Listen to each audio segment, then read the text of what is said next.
Hey, Spuddies, Potato McWhiskey here, and welcome to Humankind. Humankind is a game that many people feel differently about, and I definitely have some pretty strong opinions about the game. But that's not what today's video is about. I wasn't actually planning on doing a video of Humankind, but recently my Patreons asked me to play the game. By the way, subscribe to Patreon if you want to be able to watch exclusive content and vote what kind of games you want to see me play. During the Patreon series, I got incredibly frustrated with the game, and I posted about my frustration in kind of a place that I thought was private, which was to my Patreons. Somebody took that post and posted it publicly on the Humankind subreddit. Now, what I said about the game is that it was irredeemable. Obviously, that was coming from a place of frustration, and I was venting in a place that was not public. I generally take an approach to games that I do not publicly sort of heavily criticize games. If I don't have fun playing a game, I just won't play it, which is partially why I wasn't playing Humankind. Now you might be asking yourself a question here, why am I playing Humankind right now? And I think it's because in the wake of the sort of negative sentiment of the game that has been put out, I feel like I need to correct the record, and second of all, I actually found a way to enjoy the game. And I'm going to teach you how to do it yourself. So the first thing you need to do is you need to come in here to this content over here. My recommendation for Together We Rule is technically you should turn this off if you want to really enjoy the game, but I am going to try to play with it and learn how to use it. Together We Rule is a mixed bag, but I'm going to let everyone kind of choose their own opinion on that one. I don't love this expansion, but the really important thing here is to make sure you connect to mod.io, browse the mods, and get the VIP mod pack by Dr. Kane. By the way, if Dr. Kane sees this, give them a shout out, show them some love. They're an amazing person who has put together this awesome mod pack, and tell them to reach out to me. I think they reached out to me before, but I couldn't find their DMs or figure out a way to get in touch with them. But I would love to work with them on doing mod spotlights and actually like seeing if we can't put together some work. Like I've downloaded the development environment for Humankind, so I'm kind of looking into making some mods too. And I think it would be fun if we could make a mod together to kind of change up how you play Humankind, or fool around with things. But yeah, make sure you install the VIP mod pack. You go to browse mods. It'll open up this browser. You need to type vanilla, and the vanilla improvement project will appear. And this is the thing. You want to subscribe to this. You want to download it. Make sure it's installed. Make sure it's active. And what this does is it changes the game in a lot of very subtle but enjoyable ways. And that's really just the best way I can describe it, is it smooths out some of the weird edges. It's a really fun mod pack that does not overhaul the game, but just kind of makes little tweaks and adjustments that kind of add a little bit of fun and wonder to the game. And so this is step one in how I've learned to enjoy Humankind. Step two has to do with the game settings. So I think either normal or slow game pace. Endless is also quite fun, although the problem is the Neolithic age feels a little bit long in endless mode, but it is a perfectly reasonable way to play. I'm going to just do slow today, and in my opinion the game becomes less fun the higher the difficulty goes, but I would say most people are going to settle somewhere between Metropolis and Empire. I think Civilization and Humankind, I haven't played enough of the game to sort of be able to play at that level, and I feel rushed. I can definitely take on Empire, but it requires, I probably wouldn't be narrating my gameplay, so I would recommend Nation. It's just hard enough to be difficult. I would say for your first game, maybe play on Town or even Hamlet and play on peaceful mode if you want, just so you can get a hang of things. Come to realize Humankind is a game where you very much so customize the gameplay experience to your own liking. I have a whole bunch of leaders here that I've handpicked for a nice combination of normal difficulty. Some of them are aggressive, like Beowulf and Boudica. Some of them, the leaders got reset actually. Oh.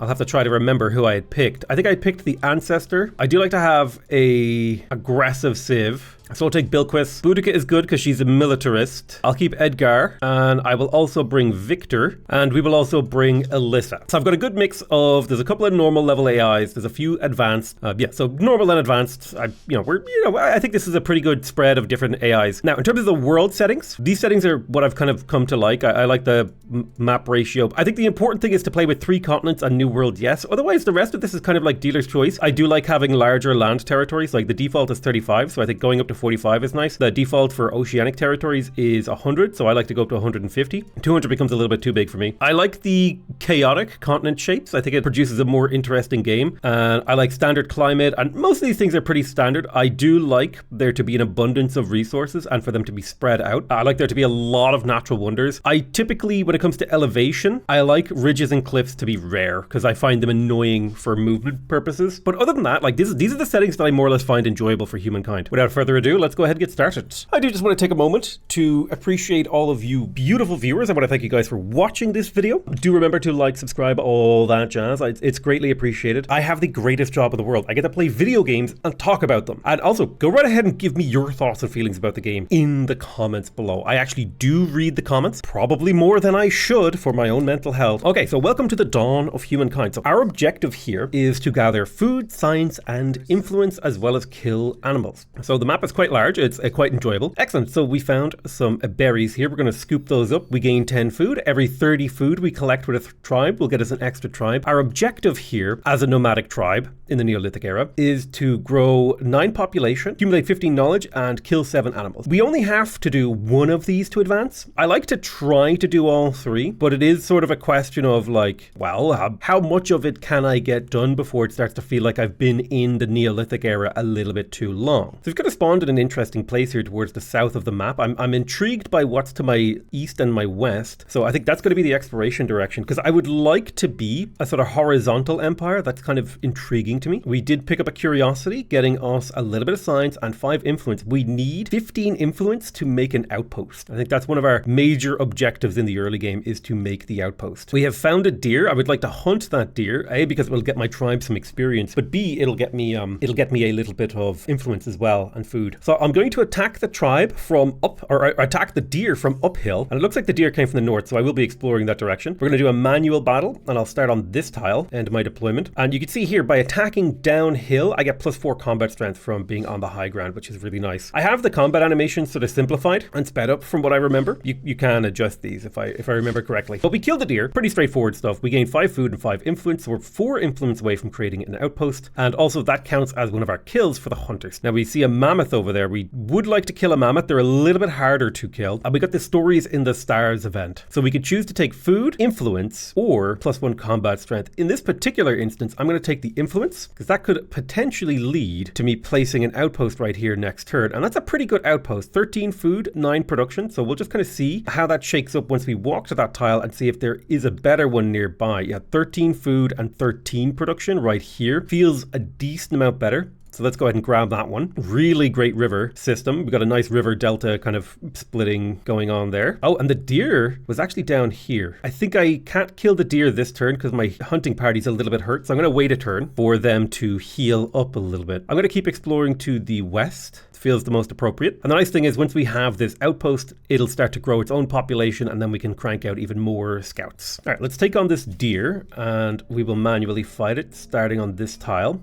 We will attack downhill into the deer, and he should attack uphill, getting himself basically killed. Perfect. He is now dead, and we gained enough food to get a second tribe here. This tribe will be able to be split off and sent off on the map on their own. So there's kind of a grey goo aspect to the early game in Humankind, which I find really, really engaging and fun. I love the idea that you're like a sort of tribal people slowly expanding, all that sort of stuff. I would love to see this aspect of the game expanded even further. I'm going to take you and split you off. I'm going to leave a tribe just hanging around this sanctuary. There's no point in pillaging the sanctuary, in my opinion. So we can get a new hunting party at the cost of lethargy, which seems quite fine to get an extra hunting party. But yeah, I'm going to have one of my hunting parties kind of hang around near the sanctuary, waiting to see if monsters, to see if animals spawn. All right, let's grab this food here. A little bit of influence. We can build another outpost if we wanted to, but I believe it would need to be, 92 influence. Getting another outpost is quite difficult. We picked up an anomaly for a little bit of science and influence, and we're kind of exploring along the edge here. We have an event. So we can get +1 population in Ogma, or we can get a 3 science or cheerleading. I think the really powerful thing, well, cheerleading is quite powerful actually. We can create tribes here. Yeah, let's go for cheerleading.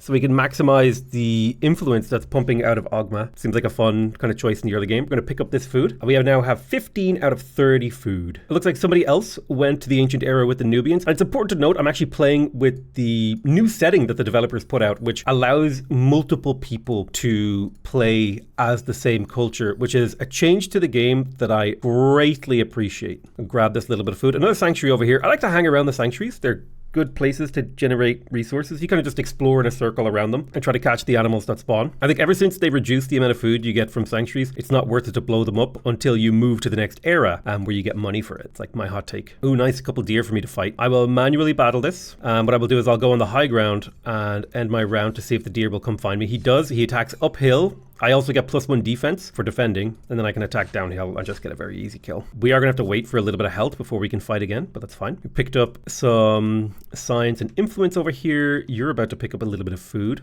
And the nice thing is you can move your tribes back together to kind of combine their food stockpiles. I would argue that that is actually an important sort of part of the whole process. I did think it would be good if you could walk back to your outposts and like deposit food to grow pops. Treat them as like little stockpiles. There's something, I don't know, I think there's just a lot they could do with the Neolithic era. All right, let's go ahead and grab food. Getting more pops is one of the more important things you can do in the Neolithic. So prioritizing food over other yields is what I do. Let's kill this deer. Play defensively on the hill. The deer comes to hit me. Wild animals are not particularly intelligent. We gain a little food and a little influence. Oh, that's sad. I'm not getting the influence bonus. Huh. The cheerleading effect isn't working. Maybe I should wait a turn and see. That's kind of annoying. That's okay. It's not the end of the world. Let's grab this food yield.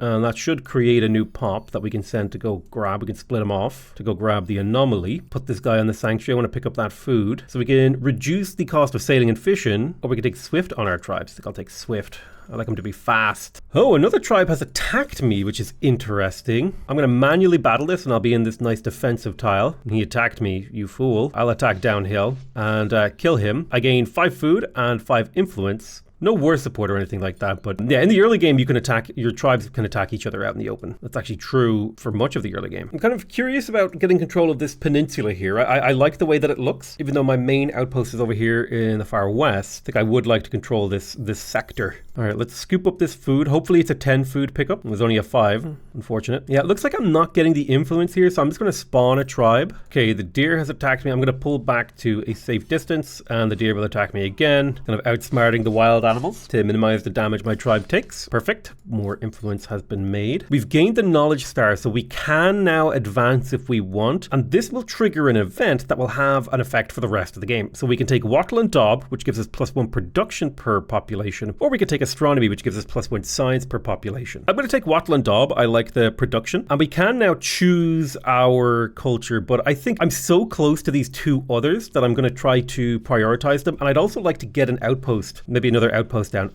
I might not be able to achieve that, but I am going to try. All right, we'll pick up this food and then we'll come back for that anomaly. You swing up for this food. I think there was a deer to the west that we wanted to try to capture, and we don't see him. Let's grab this food, and we're going to combine these 2 tribes together, and then we're going to attack the mammoth. And by having 3 tribes now, we should have a very easy time killing the mammoth. We just end deployment, end the round. He attacks us. Well, then I will just pull up even higher and force him to attack me. And perfect. He stepped on the river, making him very vulnerable to our attack. And now we can do a incredibly efficient attack by getting a flanking high ground attack on him, completely annihilating that elephant. +10 food, +10 influence. Grab this knowledge star, and I'm going to start moving my tribes closer together for the purpose of making more tribes. I need to kill 1 more animal, and I need 2 more population, and then we can kind of move on to the next era. The Neolithic era is the era that I like to really drill down. I do like this 19 food, 8 production tile here, so I'm going to pop a outpost on that. Why don't you scoop up this food for me, and then step back onto the river. You've picked up a bit of food, but you're making your way down here. I also need to find the deer. Any animal will do. Let's combine these 2 guys together. There's the growth star, which will trigger another event. We can go for plant lore or bright ornaments. I prefer bright ornaments because this is a production resource. And then I'm going to split off the new unit to send them to the east to try to hunt. I'll combine you with this army so that we have 20 food in the bank. We can potentially get another. We just need to hunt an animal, and this animal right here is what I'm going to go for. Manual battle, perfect. We managed to pull it off. See if they attack me. Excellent. He does. Uphill, and we should be able to attack downhill, and then they'll attack uphill. Or well, they'll just attack. We killed them. We got the era star, and now we can get +1 combat strength on all of our units that are close combat, or we can get +1 influence per population, and I like the influence. I'm going to take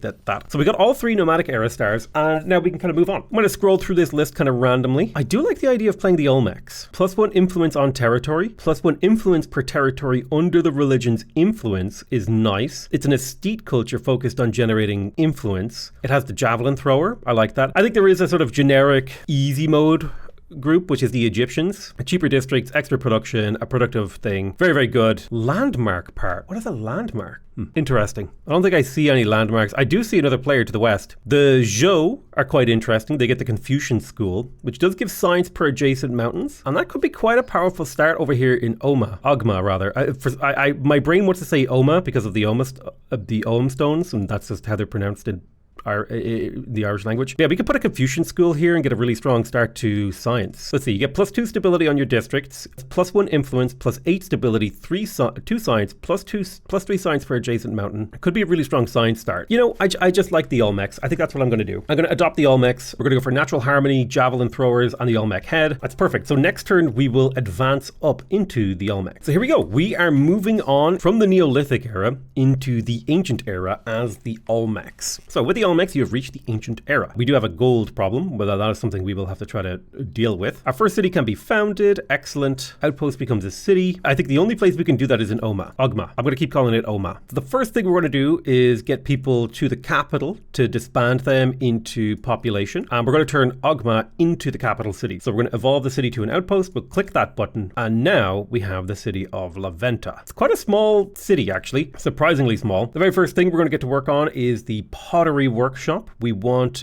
the extra influence on the main plaza. It's quite nice. It'll take 5 turns to build. We do have 1 pop in here. We can either grow population or work more production. We could also make gold if we like, or science. I think I'm going to focus on industry here because I do plan to build an Olmec head, which will significantly increase the food production of this city. So if we can get the pottery workshop done, then we can build our Olmec head. That'll be worth +2 from districts. So tech-wise, kind of like zoom out here, looking at our situation. I don't have any techs I super hardcore need to prioritize. So I think irrigation is a good thing to push for, that +1 food on river and dry grass. Kind of focus on more of a growthy early game. All right, now is the time to pillage these sanctuaries because they're actually worth money. Empire Foundation. So we get to choose our founding myths. We can either make it cheaper to create outposts, or we can get +5 influence on the main plaza. And it's a question of, do we want to move towards a scientific point of view in a sort of progress, or do we want to move towards a traditional point of view, which is more faith-based? And I think my civilization is definitely more pushing towards the faith direction. So I'm going to actually take both customary laws to push towards +2 faith on our territory, which, because we're the Olmecs, will give us influence, because we get bonus influence from territories following our religion, and will start pushing us in the direction of actually getting a religion. So I'm going to disband a scout here. That will create a new pop in here. And now 2 of these pops can work industry, which will shave another turn off the pottery workshop, bringing it down to 2 turns. These 2 scouts will stay in sort of occupation mode, providing a garrison for the city, which will increase the stability slightly. And eventually we will turn them into pops as well. We also have the choice to do army composition. We can move towards an order or a sort of more independent direction. I haven't quite made the decision I want to do on that one yet, but I definitely want to go towards the divine mandate direction so that outposts are cheaper. So I'll spend that influence now. I'll be quite happy with that. And you can kind of see the culture of our empire is starting to spread across these populated tiles. You can see here, my culture is fully influenced here. And then over here, these guys are embracing my culture slowly.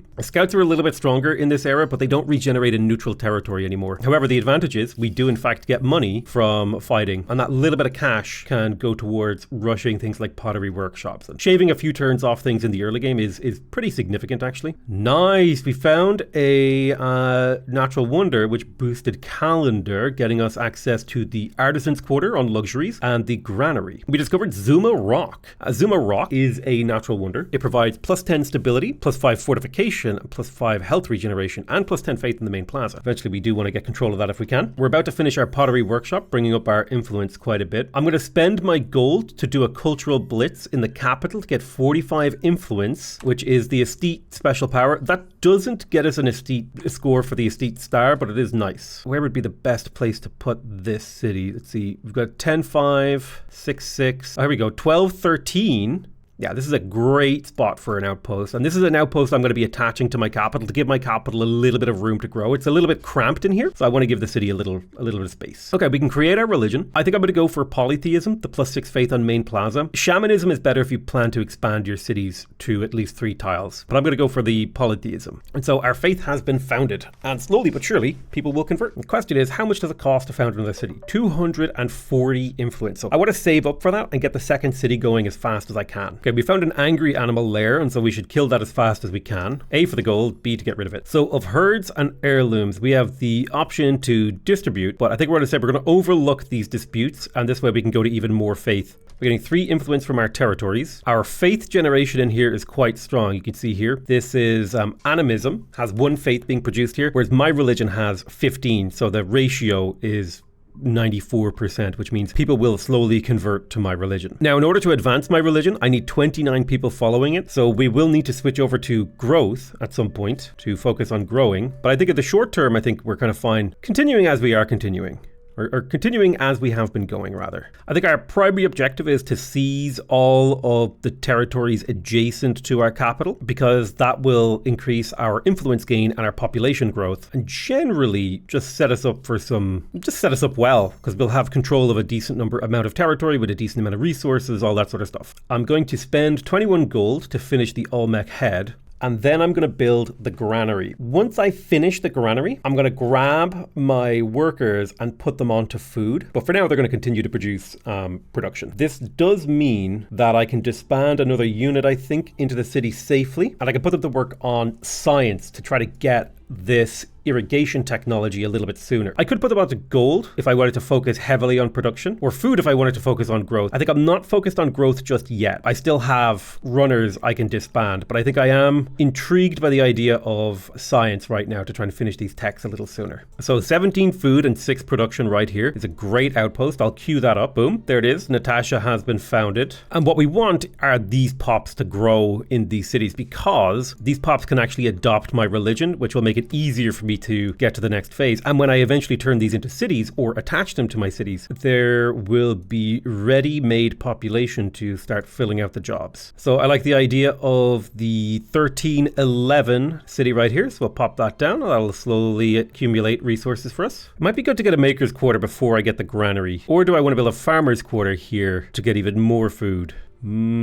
I think I do want the worker slot, so I'm going to prioritize a maker's quarter over the granary here, partially because it gets built so quickly. We have met the Nubians. So this is leader ancestor. He is a merchant. I don't know how you get the merchant badge. Let me have a look. The merchant badge can allow trade nodes along your trade routes to provide vision. It's a positive badge, and it can improve the attitude of other empires. Earned when setting up a trade route moving through a third-party empire. Every 5 resources purchased increases the badge by level 1. Okay, cool. The Nubians want the non-aggression pack. They're risk takers, adaptive, they have faster movements, and they have cheaper outposts. I'm going to go ahead and accept this. Apparently I'm a merchant too, which is interesting. Let's have a look at potential trade. We could trade for salt here, and I think offering a luxuries trade, they want money. I don't have the money, I'm sorry. I could send them a gift. They're just opportunistic and adaptive, so I think that's why they wanted that. We'll wait a few turns. How long do I have to wait? Okay, so I'll probably have to wait a little while before I can treat with them. But they're to my west. We can now build an embassy, which is an exciting development. Looks like we got a grievance against these guys. They claimed a territory containing the Zuma rock that we discovered first. So I can demand this, or I can renounce. I don't really care about Zuma rock at the moment, so I'm going to renounce that for leverage, because that will count towards the leverage. Oh no, it doesn't. Oh, never mind. I thought renouncing would get me leverage. I always like balanced outposts, so 10 food and 11 production here is a very nice outpost in this place. And now we just need to claim one more tile around the capital, and we've kind of begun the cultural and religious spread. So we're starting to get a little bit of influence from natural harmony. It's 3 per turn right now. It's a very small amount, but it will slowly accumulate as places convert. Right, we got the Maker's Quarter finished in Laventa. I'm going to pull my scientist over to be productive again. I didn't quite shave a turn off the granary, but it will, in the long run, provide us with more production across a variety of things. I'm going to take learning on Laventa, even though it will push me away from my faith direction. That +5 science is very valuable. It's basically like having one of my pops working this science tile right here. Okay, I'm going to make an outpost. Where do I want this outpost? Let's see. I could get a 515... 811. 811 honestly seems pretty good. So that's going to be the last outpost that I found. I've sort of surrounded my capital, which means we're now spreading in every direction. I've surrounded my capital. Then I'm going to go ahead and look to upgrade one of these outposts into a city, probably Markeb, because it already has 3 population. And you can see the religion is starting to stack up. We've got 8 followers, and we're even spreading into adjacent territories. So if I use the cultural blitz power on my capital for 40 gold, I can gain 220 influence, which should allow me to step into Markeb and instantly turn this into a city. Boosh. Getting us an expansionist star. The first thing I'm going to work on in here is the pottery workshop. And I'm going to have 2 people working in industry and 1 person working in food, because if I take the person off food, we start losing population barely. Although that said, it might be better to make the money or the science. The money might be useful, whereas the growth isn't that important at the moment in my cities. I'm not super focused on growth. What I really want to do is recycle my units. I'm going to spend the 42 gold to finish the granary this turn. Now we're getting 4. So rather than having 3 farmers generating 6 food each, which is a total capacity of 18 food, and we can have 4 farmers generating 8 food each, which is a total capacity of 24 food. So I'm going to move people over to the farming, and this will let me start disbanding warriors into the city. So now we have 30 food overhead. I'll disband another unit. We have 22 food overhead. I will disband another unit. We got 15 food overhead, and I'll disband another unit. And now we have 6 food overhead. So there's the agrarian star. Perfect. So what would I like to work on next? The next thing I would really like to work on is the embassy. So I'm thinking if I pulled all my production over here, if I put the embassy here, it would be worth 6 influence and a little bit of stability. I am also tempted to get another maker's quarter first, because when we grow a pop in 5 turns, we can put them onto industry and get the embassy even faster. And I think industry is quite important here. After we finish the pottery workshop, I'm going to go ahead and grab an Olmec head in Laguna. I need to change the city's name. Oh my God. I'm not saying that every time. I'm just going to call it Laguna.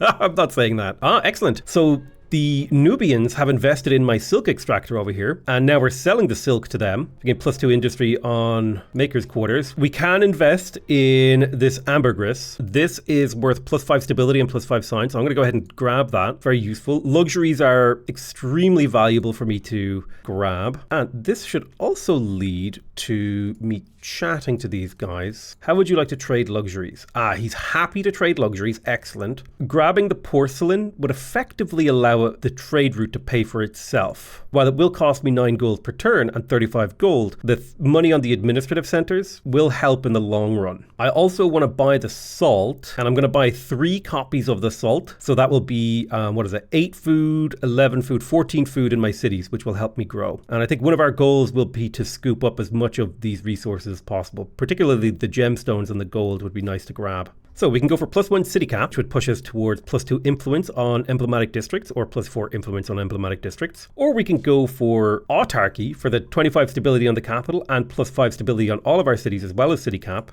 Now this would lead to a bifurcation. So if we go for autark, we could get cheaper emblematic district cost. Or if we go for small council, we could eventually get combat strength on emblematic units and militia. I'm kind of interested in this kind of a direction. I'm not yet ready to make that decision. I think I would like to get another city soon, though. It's on the cards. And I also need to start thinking about expanding my empire once again. So I'm going to split up these 2 scouts. I'm going to send 1 to the north and 1 to the east. I want to try to secure this peninsula, particularly because I want those spices. 14 food, 8 production on this tile adjacent to an anomaly is perfect. Relatively cheap as well. We have learned religious rites. I'm not going to look through a lot of these things just yet. Let's quick buy the pottery workshop to get that influence per turn, and we'll start to work on the Olmec head. The number of stars we have earned is quite low, and I think we did finish irrigation, which will get us extra food and growth. 10% growth gain and less growth loss is fantastic. We could push even further to get writing. Get those early market quarters, the House of Scribes. Yeah, let's push for early writing. I think that's a reasonable move. And I'm feeling fairly safe to annex Sarir into the capital. Probably after, I'm going to quick buy the Maker's Quarter to get that done. I can put another guy in here. Then I'm going to attach Sarir. Now, important to note, when you attach territory, it will make sort of more stuff more expensive. That's kind of important to note. Looks like something happened here. Oh, Muspelheim converted to a new religion. Yeah, the religious conversion is happening. So we're going to attach Sarir. That's going to add a bunch of population to the city. And we got an expansionist star. It's great. But it also will allow us to build an extra emblematic district. So we're going to be focusing on food and production here. It's our main objective. Flood irrigation will be worth 11 food per turn, which allows us to continue to grow. I do really like the idea of getting flood irrigation and public fountain to continue to grow, because this would give me more food and this would get me more growth per food that I have. But I do think it's about the time that we got the embassy, and we have a fantastic spot for an embassy that's worth 9 influence. It will cost me 2 food and 1 production because it crushes the yields on the tile, but the embassy is it's basically like a small national wonder. So that is fantastic. Let's move to the south. I'd like to claim this piece of territory down here with the copper, and Ancestor would like to trade everything. I like him. I'm friendly with this guy. Now I have access to potential horses too. We will be trading heavily with this guy. I am going to take the time to recruit a scout because there's a piece of territory down here to the southwest that I can yoink from the Nubians because it's attached to my territory, so it'll be nice and cheap. So I'll see if I can pull that off. Looks like I can ask for a reparation. They are preventing the faithful in Dushuba from practicing their faith freely. Now, I could try to demand this piece of territory, but I'm going to renounce this because I'm not worried about them oppressing the faithful. And I'm actually kind of okay with things being as they are. And my hope is that me renouncing my grievances will keep them happy. And it is good to have a friend, particularly a friend who has a lot of economic value to my empire. Okay, looks like a 9 food, 8 production outpost is valuable there. So I'm going to yoink that. And we want to grab as many tiles as possible because we want our culture and our religion to spread throughout the land. That is kind of what the Olmecs are good at, right? You know, you got that +1 influence on territory, +1 influence per territory under your religion's influence. We're up to 82 influence per turn, which is great. I wonder how they would feel about open borders. Yeah, open borders. So we could travel through their territories except within cities' walls. The beliefs and ideas are shared freely. Excellent. And then I think it would also be nice to share maps. We're building up a very, very strong potential alliance here. I'll wait 5 turns before we try to intensify our relations even further. We have made friends. Well, I say friends. We've met this tribe of Nok. We could establish contact with them and start developing patronage. I'm kind of okay with that. One question I need to ask, though, is when do I unlock diplomatic units? Is that the wheel? So I might finish writing and then start researching the wheel so we can build envoys to send to Nok and sort of bring them into our thing without having to spend money. So like if I establish contact here, right, it'll cost me a little bit of influence, but then I have to spend influence to get patronage. Yeah, I think I'll spend just a trickle of gold and influence to get this, because the first level, right, it doubles in price. Okay, so like the first one, like the first 2 are the most efficient because you get 0.67 patronage per thing, or 2/3 of a patronage point. So these are equally efficient, whereas to get the next point, you have to spend twice as much for only half of the benefit, if you know what I mean. Like we can get 2 patronage per turn from this, but we have to spend a lot more money. And I think I'm just more willing to spend at a low level and slowly build up that patronage. So I'm going to invest at a level of 4 influence and 6 gold per turn, which I think is reasonable, and we can kind of make friends with this guy. They don't have a particularly important piece of land, so we may make these guys into a vassal. They're oppressing my people again. I'm going to renounce this because we want him to be really friendly. Laguna has finished the construction of an Olmec head.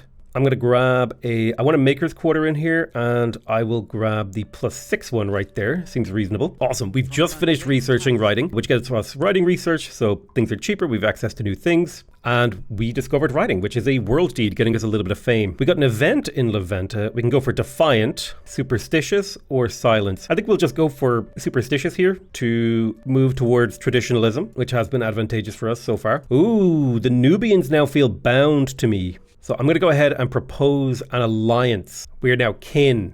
And it looks like we've made contact with a bunch of other people. I'm going to propose a customs union, which will make buying their resources a lot cheaper. We also discovered the Great Barrier Reef, getting us a little bit of science. So now buying their resources is a lot cheaper, a lot cheaper. And we also share vision. I think I'm going to place an outpost right over here. 9 food, 10 production. Seems like a great spot for it. It's at the mouth of a river. I do plan to combine Natasha and this territory together into a city. I do plan to make a lot of cities, actually. Kind of one of the goals this game. Nice. We got domestication. This will give us access to the animal barn. We do need to get horses, however. Do I have horses inside my territory? There is a horse inside Laguna de los Cerros. So I will queue up the horse ranch here. It's worth 2 food and 2 science, which ain't bad. So you can see my culture is spreading pretty effectively. There's a little bit of a cultural competition over here, but right now I have the best influence, and my culture is slowly starting to pressure even their capital. My religion as well is spreading throughout the continent because of just the way the Olmecs work, which is fantastic. I am going to go ahead and take personal rights here. This will give us +5% stability, move us much towards a collectivist ideology, but it will make our religious districts cheaper. So I will enact that. Part of the reason for that is holy sites. I think this holy site was costing 600 production. Now it costs 480. And I believe the Olmec head counts as a religious district, so it's now cheaper as well. So that's a big deal all around. Okay, we have spice we can get online here. That's going to give us +5 production. Well, +8 actually, I believe, if I remember correctly. The first copy does unlock that. We got a builder star. Excellent. 7 more districts for the next builder star. And we're about to finish our embassy, which will be a very nice influence gain over time. We are going to want to surround this in districts pretty quick. I think the next thing I'm going to build down here is the Olmec head after this embassy, mainly because I want the influence. and a little bit of food coming from it. I do like this unit upkeep ability over here. And also +1 combat strength on units seems quite powerful. I don't know if that's what I'm going to do yet though. There is a question of, do we want to save up influence to get a wonder? And I think we will. But I am going to keep expanding because while cultural wonders are fantastic, I think expanding as the Olmecs because of that +1 influence on territory is just really powerful. My whole empire is geared towards being somewhat expansionist, which is kind of weird because it's actually an aesthete culture, which is, it's not what you would expect from an aesthete culture. Stability is coming down in my cities, so that is something I need to be very careful and aware of. I don't want to go below 30. I'm happy to go down to like to be in between these two bars, but I don't want to go too much lower. We got the first aesthete star, which is our type of star, so we get more benefits for that, and we're well on our way to the next star. I think it would be nice if it would tell me how many turns away I am from getting this. That'd be kind of useful. So these guys are hesitant to me. They're hateful. I'm going to offer them trade luxuries. Okay, they're willing to trade luxuries, which is good. The Nubians, we have a crisis. They're oppressing the faithful. I'm going to renounce, and they have offered to trade. I'm going to be nice and chill in this phase of the game.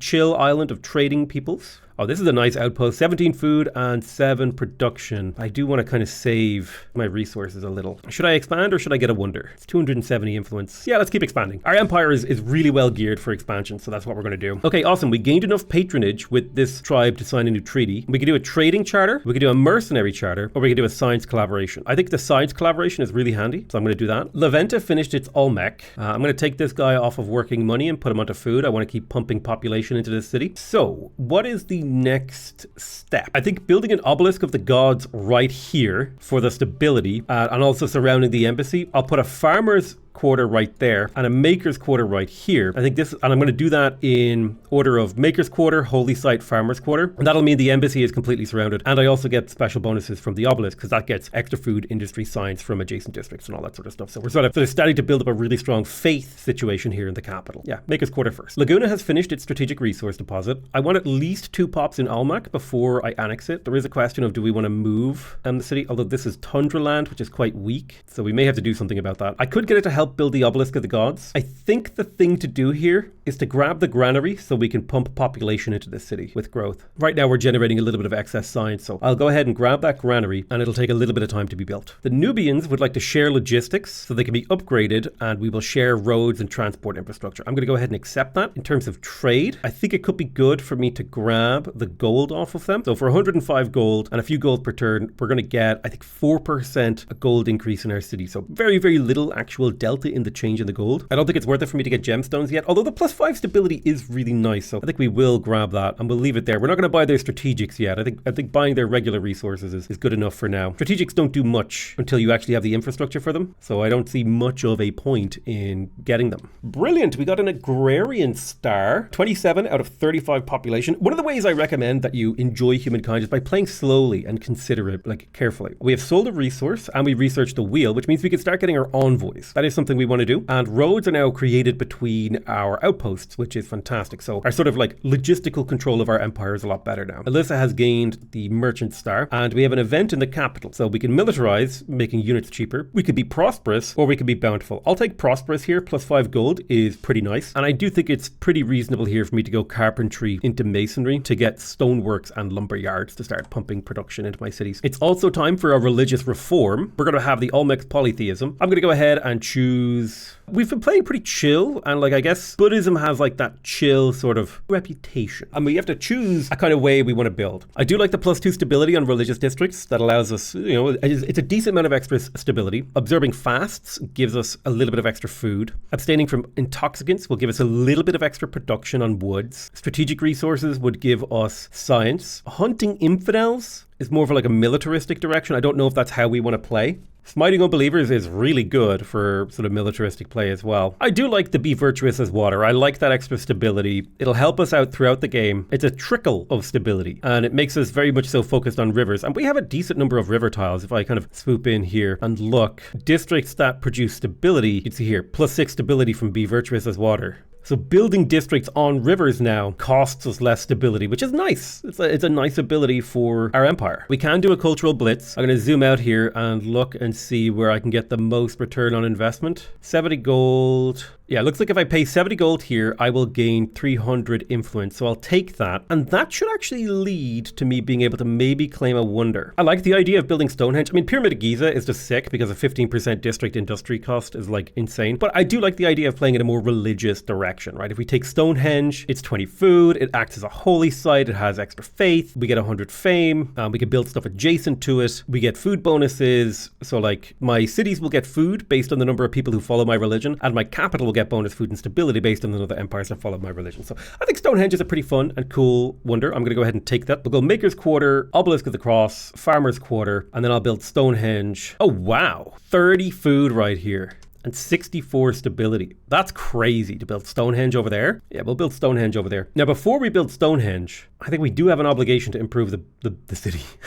It's a little bit light on production, but we can make that work. We will build Stonehenge. It's not something we're going to rush. Got other things we need. Like we need to build carpentry, I think, in this city. We do have grievances. I'm going to renounce my grievance, getting the advantage over that. We also have religious tolerance as an option here. So we have the option to get a bunch of faith on our territories, or the option to get a bunch of influence on territories if they follow our state religion. And I think the influence here is insanely powerful, particularly for us. You can see here, we're getting +4 influence from territory from following our religion now, I believe. Very, very strong. Another world deed has been unlocked. I got money for someone buying my resources, and I gained money by selling resources. Got it, and got it. Excellent. We got another era star. We got the scientist star. They changed how the scientist star works in the mod. It's about accruing science rather than researching text, which I much prefer that way that works. I think getting ebony here could be handy, or incense is actually really useful. So I'm going to go ahead and buy 2 copies of incense from the Nubians. That should actually be a net gold increase for me. And I will also buy the ebony from them. Then when it comes to the Mycenaeans, they don't have any luxuries to trade for, which is fine. I'm going to hold off on expanding to any more territories until I can get another city. I would like to get Natasha and Aldaba up and running. We have researched masonry, which is fantastic. I'm going to pop into Leventa now. The lumberyard is worth 11 production, so I'm going to build that immediately. That's a 10% production boost. Stoneworks is worth 5 industry, but it's important that I get these pieces of infrastructure up because it means I get all future infrastructure faster. I could delay some of these other things, no problem. Not the end of the world. But the production stuff needs to go ASAP. The Mycenaeans would like to share maps. I will take that deal. And it looks like I have another grievance. I'm going to renounce my grievances. And from being friends with the Mycenaeans, we've actually found a few natural wonders. Like, so for example, here's Uluru. Pamukkala is over here. I think it's better to zoom in. We've got Halong Bay over there. Kawa Ijen is up to the north. Well, they really got a cluster of these up to the north. Could have been a really fun... There's certain civilizations that benefit from natural wonders, so there could have been a really cool gameplay up there if we had picked those. And if we'd spawned up there. But what are you going to do? Right. I think I'm going to take city defense as my 0-turn tech, and then I'm going to take bronze working because that will allow me to exploit copper and give me access to the forge. It's time to kind of pump production. That's our next move. Getting city defense is nice because it unlocks the palisade, which gives stability, as well as the garrison, which allows us to kind of increase the defensiveness of our empire. Although I don't know how many garrisons I will be building, probably a non-zero amount. We've finished bronze working, which is excellent. That's another thing that we want to unlock. We also got the diplomat star. It's exciting. So we need the forge. We get +1 production per copper, +1 production per worker, and +1 industry on maker's quarters per adjacent maker's quarter. So let me cancel these envoys really quick. And we're going to do a similar sort of thing down here to get our production pumping. 5 industry on the lumberyard. Looks like this guy refused one of my osmotic choices, so I'm going to renounce that. We do have an embassy, so once they have an embassy, we can start doing some agreements with them. They're oppressing the faithful. I'm going to renounce that. It's time for us to pick a new technology. I will grab harbors and sailing, and then I'll go for organized warfare. So I'll just finish out the tech tree here. We do have the option to go to the next era, and it looks like other players might be thinking about that too. I am going to delay it by 10 turns. I think we could pick up a few more eras like stars. So for example, the aesthete star here, we could grab. We could definitely get the builder star and potentially as well the expansionist star. We can definitely get the agrarian. Yeah, I think we'll just delay it a little bit and we'll kind of reassess if we're in a position to do that next time. Okay, we have the influence we require to settle a new city. So we're going to create Natasha now, and we're going to focus on economic exports, and we're going to inject a little bit of cash into this city because we need things like the pottery workshop. So I'm going to pay for that just to get this city up and running. I'm going to build a maker's quarter in here too. I want 2 new makers quarters to allow us to focus on production. The Nubians want an intelligence coalition, which means we see each other's stealth units. Detection does not apply to our stealth units. I'm going to go ahead and accept that. These guys have become pleasant towards us. Well, let's see if they want to go for a non-aggression pact. They do take it. That's excellent. I'm playing very much so a diplomatic sort of chill, making friends kind of game. We do have the farmers in here now, so I'm going to go ahead and start pumping population. We have the patronage we need to talk to Nock. And we're going to grab the profit sharing ability. 36 money per turn is huge. And then we'll turn them into a client state. This will get us influence, it'll get us money, it'll get us science, and it'll also sway them towards our ideological act. Oh, lovely. The Nubians have completed an embassy. So he would probably like a cultural existence. Monumental Contractors is a great one because it means I can build his wonders and he can build mine. So I'm going to go ahead and propose that. He will accept it. Excellent. Now that will cost us 2% of our influence per turn to maintain. Let's see if you can go down here. Agreement signed. So we do need to be careful about the number of those we sign. That gets expensive pretty quick. But Monumental Contractors is a great one because it allows me to siphon production from other empires and they can just build my Stonehenge for me. The first agrarian star has been earned, or well, rather the final one has been earned. So I think we're going to attach a territory, and the next time the thing pops up saying like, hey, do you want to go to the next era? I think I'm going to take it. We finished fishing. We got an estate star as well. So our score is pretty damn good. I'm going to attach Almac to Laguna. It's got 2 population in it now, so we'll just do that little attachment. There's the expansionist star, which is feeling really, really great. Maybe I'll build one more quarter to get the builder star. But as far as these other ones go, I think I'm pretty happy to advance now in a few turns. What I would like to do is to make sure I actually build more Olmec heads in my cities, because they are a unique quarter. There's the builder star. I quick bought a maker's quarter in the city. We're very focused on production in this city. There's a 13 food Olmec head right there. Let's take it. Take a little while to build. The Nubians want to share maps. I'm going to accept that deal. I have a new grievance with them. I will renounce it, slowly building up the leverage that I have on other empires. Slowly but surely. Now, being over the city limit does cost us some stability. You can see here it is -10 stability from city cap. So that's 10 stability on every city, which sucks, but it's actually not that bad. You can go over the cap pretty easily, and I plan to pretty heavily this game. The Mycenaeans would like to sign humanitarian aid. I will sign that deal. It's only a 5-turn deal. It gives a little bit of gold, a little bit of food in our capitals, helping us out. I do want this sage here, so I'm going to go ahead and pop down a piece of territory. I think 7 food, 7 production, a nice balance between resources is good. And then I'll send you down to this area to grab this copper. Now, speaking of copper, it's probably good if I started buying copper from people. I'm not going to talk about every grievance I've renounced now because they happen pretty often, but I will talk about them if it's a big thing. Yeah, I'm going to buy the copper from them because that's going to get me 4 production for the copper resource, and I'm also going to buy their horses so that the stable becomes a more popular building. See here, now I can build the forge, although we do need more copies of copper, but see if maybe we can upgrade our trade everything treaty with the Nubians. They want money. I'll accept it. It's fine. But we'll get this copper in a couple turns when we have the income. All right, let's have a look. We are in theory a couple turns away from getting the scientist star and the merchant star. So what I might do in my cities now is quickly go to technological subsidies everywhere to try to make those happen just a smidge sooner. Technological subsidies prioritizes gold and science and then other things. And I don't mind if the city depopulates a tiny bit while we do this, because we can just repopulate it fairly quickly. But it means now I'm making 110 science, so I'm a couple turns away from here, and I'm making 150 gold, so I'm a couple turns away from getting here. And I think that optimizing that little bit of it just as we exit this era, I think is fine. The Nubians have made an agreement proposal. Humanitarian aid is fine. I will take it. A little bit of food and gold in the capital. Somebody has gone, an unknown player has advanced, and we gained money by selling. I'm going to offer trade everything to the Mycenaeans. They will accept, but it will cost me gold. That's fine. I will make that money back by them buying my stuff. And we're going to do the same and buy these. Okay, where can we make an outpost? 9 food, 12 production. That looks good enough to me. So, Chalka has finished the Olmec head, which is fantastic. The forge will be worth 10 production. So I'll slowly get to work on the forge in there. And Laguna has finished the wood cuttery. I think I will also build a forge in here, trying to optimize for production. Production is one of the resources that gives you the most agency in the game, so it's important to kind of have that doing well. Nice, we just researched sailing. Leventa's population fell. It's all part of the plan. Okay, division by 0. So I have the option to get overproductive on our cities for 15 turns. Prosperous. Oh, prosperous would be nice. It's a lot of money. Or bountiful. I'm going to take prosperous because that's 45 gold per turn. And that could potentially shave a turn off of getting these merchant stars. I'm going to get both of these stars next turn. Then it's a question of, do we want to wait for the estate star, which I think since we're so close to it, it might be worth it to wait another turn. So there's the merchant star. Excellent. And the scientist star has been claimed. So I think we're 2 turns away from the estate star, which we will wait for. We've been attacked by a sort of neutral faction, trying to get this unit to run away somewhere safe. Those guys have ranged pretty far from Lulaban. I am going to establish contact with them and slowly build influence. I'm not looking to get a huge amount of influence right now, but slow building influence. How are things going in Leventa?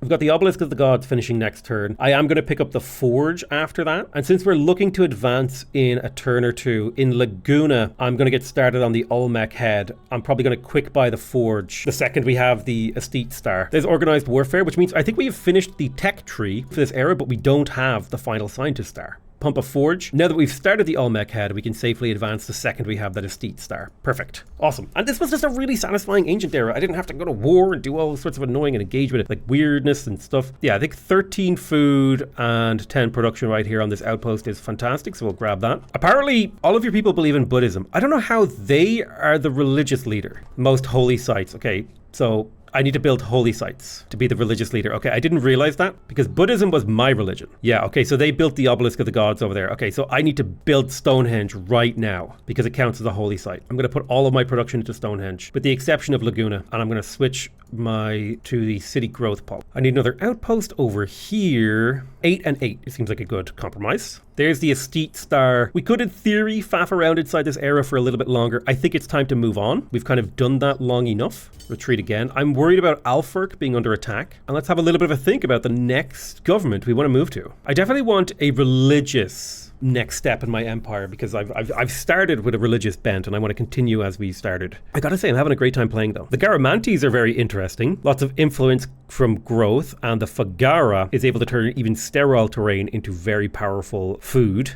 The Celts are also super interesting. +1 food on tiles that produce food. They have access to the Gazete. They are an agrarian civ, so they are good at growing. The Nemetan is just a farmer's quarter that is a religious district that gives you a little bit of food per attached territory. I'd be getting 6 out of that. Not bad. It counts as a religious district. It generates a little bit of faith. Carthaginians would make it cheaper to buy all constructibles, and they have access to the Kothon, which is a harbor that produces production. Very, very unique kind of step there. We could also go Greek. They're a scientific civilization. The Amphitheatron generates influence and science per era, so it slowly gets better over time. The Axumites are kind of cool too. They get extra gold on tiles that produce gold. And the Great Obelisk would get you +1 money per territory under the religion's influence. Ooh, the Axumites actually might be the play here. Since we are going for like a faith move, this counts as a religious district. It gets us faith and money, and it scales with our religion. I like the idea of going Axumites here. I'm going to go for the Axumites. But yeah, here we are. This is the end of the Ancient Era. And we are moving on into the Classical Era. Our goal is to generate 26,000 gold. Tall order, but we will work on that. So welcome to the Classical Era. Attack. Manual battle. Hide in the walls. Our allies' walls will probably not keep us safe. We'll do our best. This is more efficient, I guess, than just getting insta-gibbed. Let's see, the Axumites would like an arms deal. Honestly, I will sign this. We have a crisis here. I'm going to renounce. Okay, we have a new civic available, Knowledge Authorities. We can get science on researchers or science on trade routes. I think I'm going to take the science on trade routes. My current tech per turn is at 74. So if I take knowledge authorities, my science will jump up to 105.7. So I think that's a significant improvement. I'm going to push up through standing army into conquest because I would like to have colonies so that when I found my new cities, they will have better yields and better situations. We gained some resources from selling stuff. We got some gold. And we have the option now to invest in resources. We can either gain influence and money, or we can spend influence for money and they will also get money. So let's have a look here. 300, 300, 300. Do we have other options? 300. I think what I will do is I'll pop down to the Axumites and I'll invest in this to gain some cash. It allows me to convert my influence into cash. Now, generating gold is kind of the more important for me now. So I'm going to be focusing on economic exports to increase my cash flow while maintaining a reasonable amount of food and a reasonable amount of science. I will lose some pops as a result of this, but I think this is a worthwhile change to make sure that we're generating more money so we can push towards towards our era score objective, which is to generate a certain amount of cash in this era. Kind of just switching the gears of my empire a little bit here. Coming into the capital, I'm going to queue up the forge and spend 889 gold to instantly finish it because it's worth 18 production per turn, which will help us get through Stonehenge a little bit sooner. And I will queue up the forge in my other two cities as well,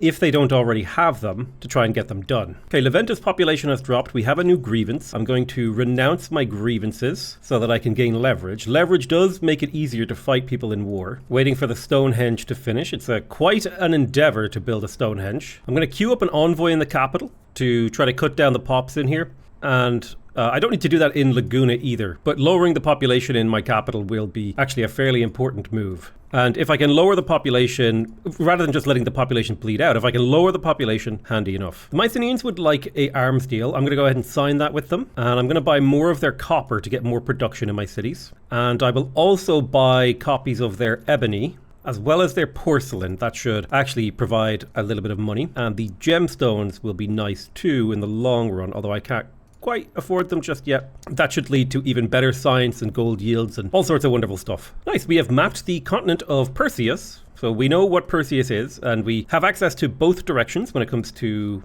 exploring. I'm going to lower my influence investment in this city-state of Nock down to just 12 gold per turn and 8 influence per turn, because we're a single turn away from being able to secure a client state deal with them, which will get us money, influence, and science. Be wonderful. Excellent. We just finished researching Standing Army, so we have access to Iron as well as the City Watch and the Shotalai, which is my unique unit.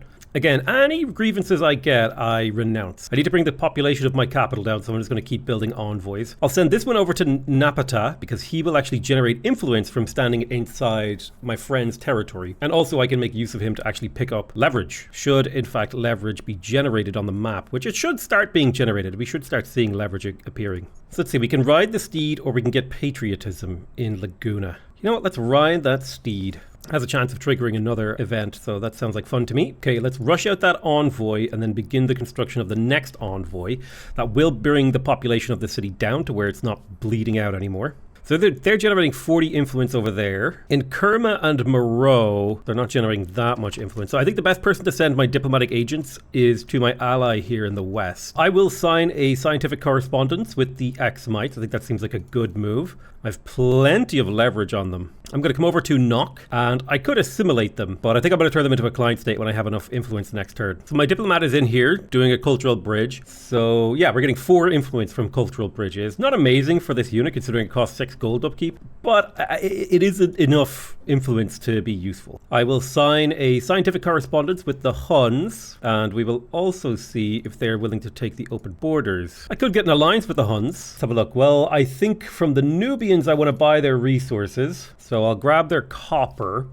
Trade with the Huns is suspended because our trade is being interrupted over here, so I will probably need units to help with this. There's nothing I can do about it right now. This isn't a particularly important piece of land, so I'm just going to let it stand. Luluban does have some resources I would like, so I'm going to start a trading charter with them and then come in here and buy their papyrus. That will give me 3 science on my administrative centers. But it'll just get me a nice boost to my science, really. Now, that trade route is blocked by them, so they're being dumb, but that's okay. I'm going to pop chop here to finish the Stonehenge right now, and hopefully I have become the religious leader, and so the next time I reform, I need to build the holy site instantly. So coming into Laguna de los Cerros, we have a lot of things we want to build. I do think getting my great obelisks is huge, partially for the faith generation, but also that's 32 gold per turn. I think roughly gold is worth, or one industry is worth 3 gold. That's a 10 production, but 32 gold per turn is really nice. Plus it'll also grow over time. So I'll place that one there, and I would like to get another one, and I'm thinking down here is pretty good, although 35 gold here compared to 32. I do lose a smidge of production and food, but I think this is slightly better because it's, you know, in a nice location. Right, we finished the forge in Chalco.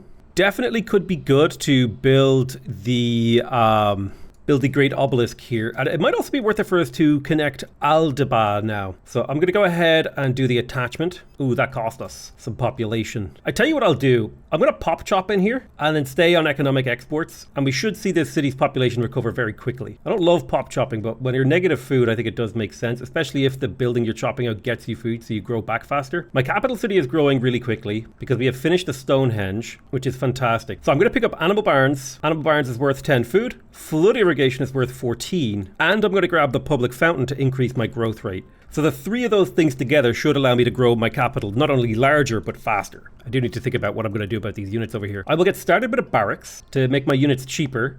I'll recruit 1 spearman, 1 chariot, 1 melee unit, and an archer. And that will cover kind of the basis of like, we have anti-cavalry infantry, we have a heavy infantry, and we have an archer. And that way we have like a broad sort of army capability profile. The Nubians want an alliance. I'm going to accept that alliance because I don't want to have to go to war with people right now. And the more allies I have, the better. I'm going to offer them a customs union, make trade between us less frictional.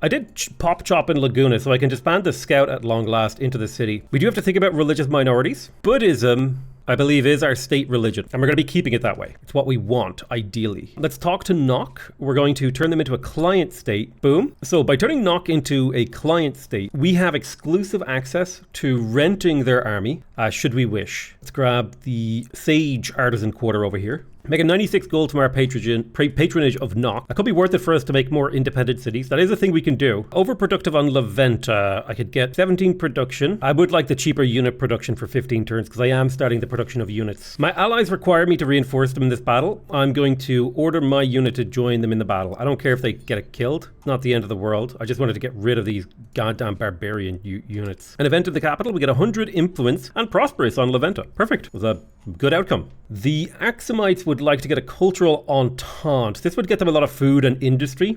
I think I'm going to refuse to sign that, and I'm going to renounce this. I like the fact that they get the Oppressing My People event, because it means I can renounce it for leverage on them. It's led to us almost getting a diplomat star, actually. Pretty close to getting an expansionist star. I'm hoping to found another city soon.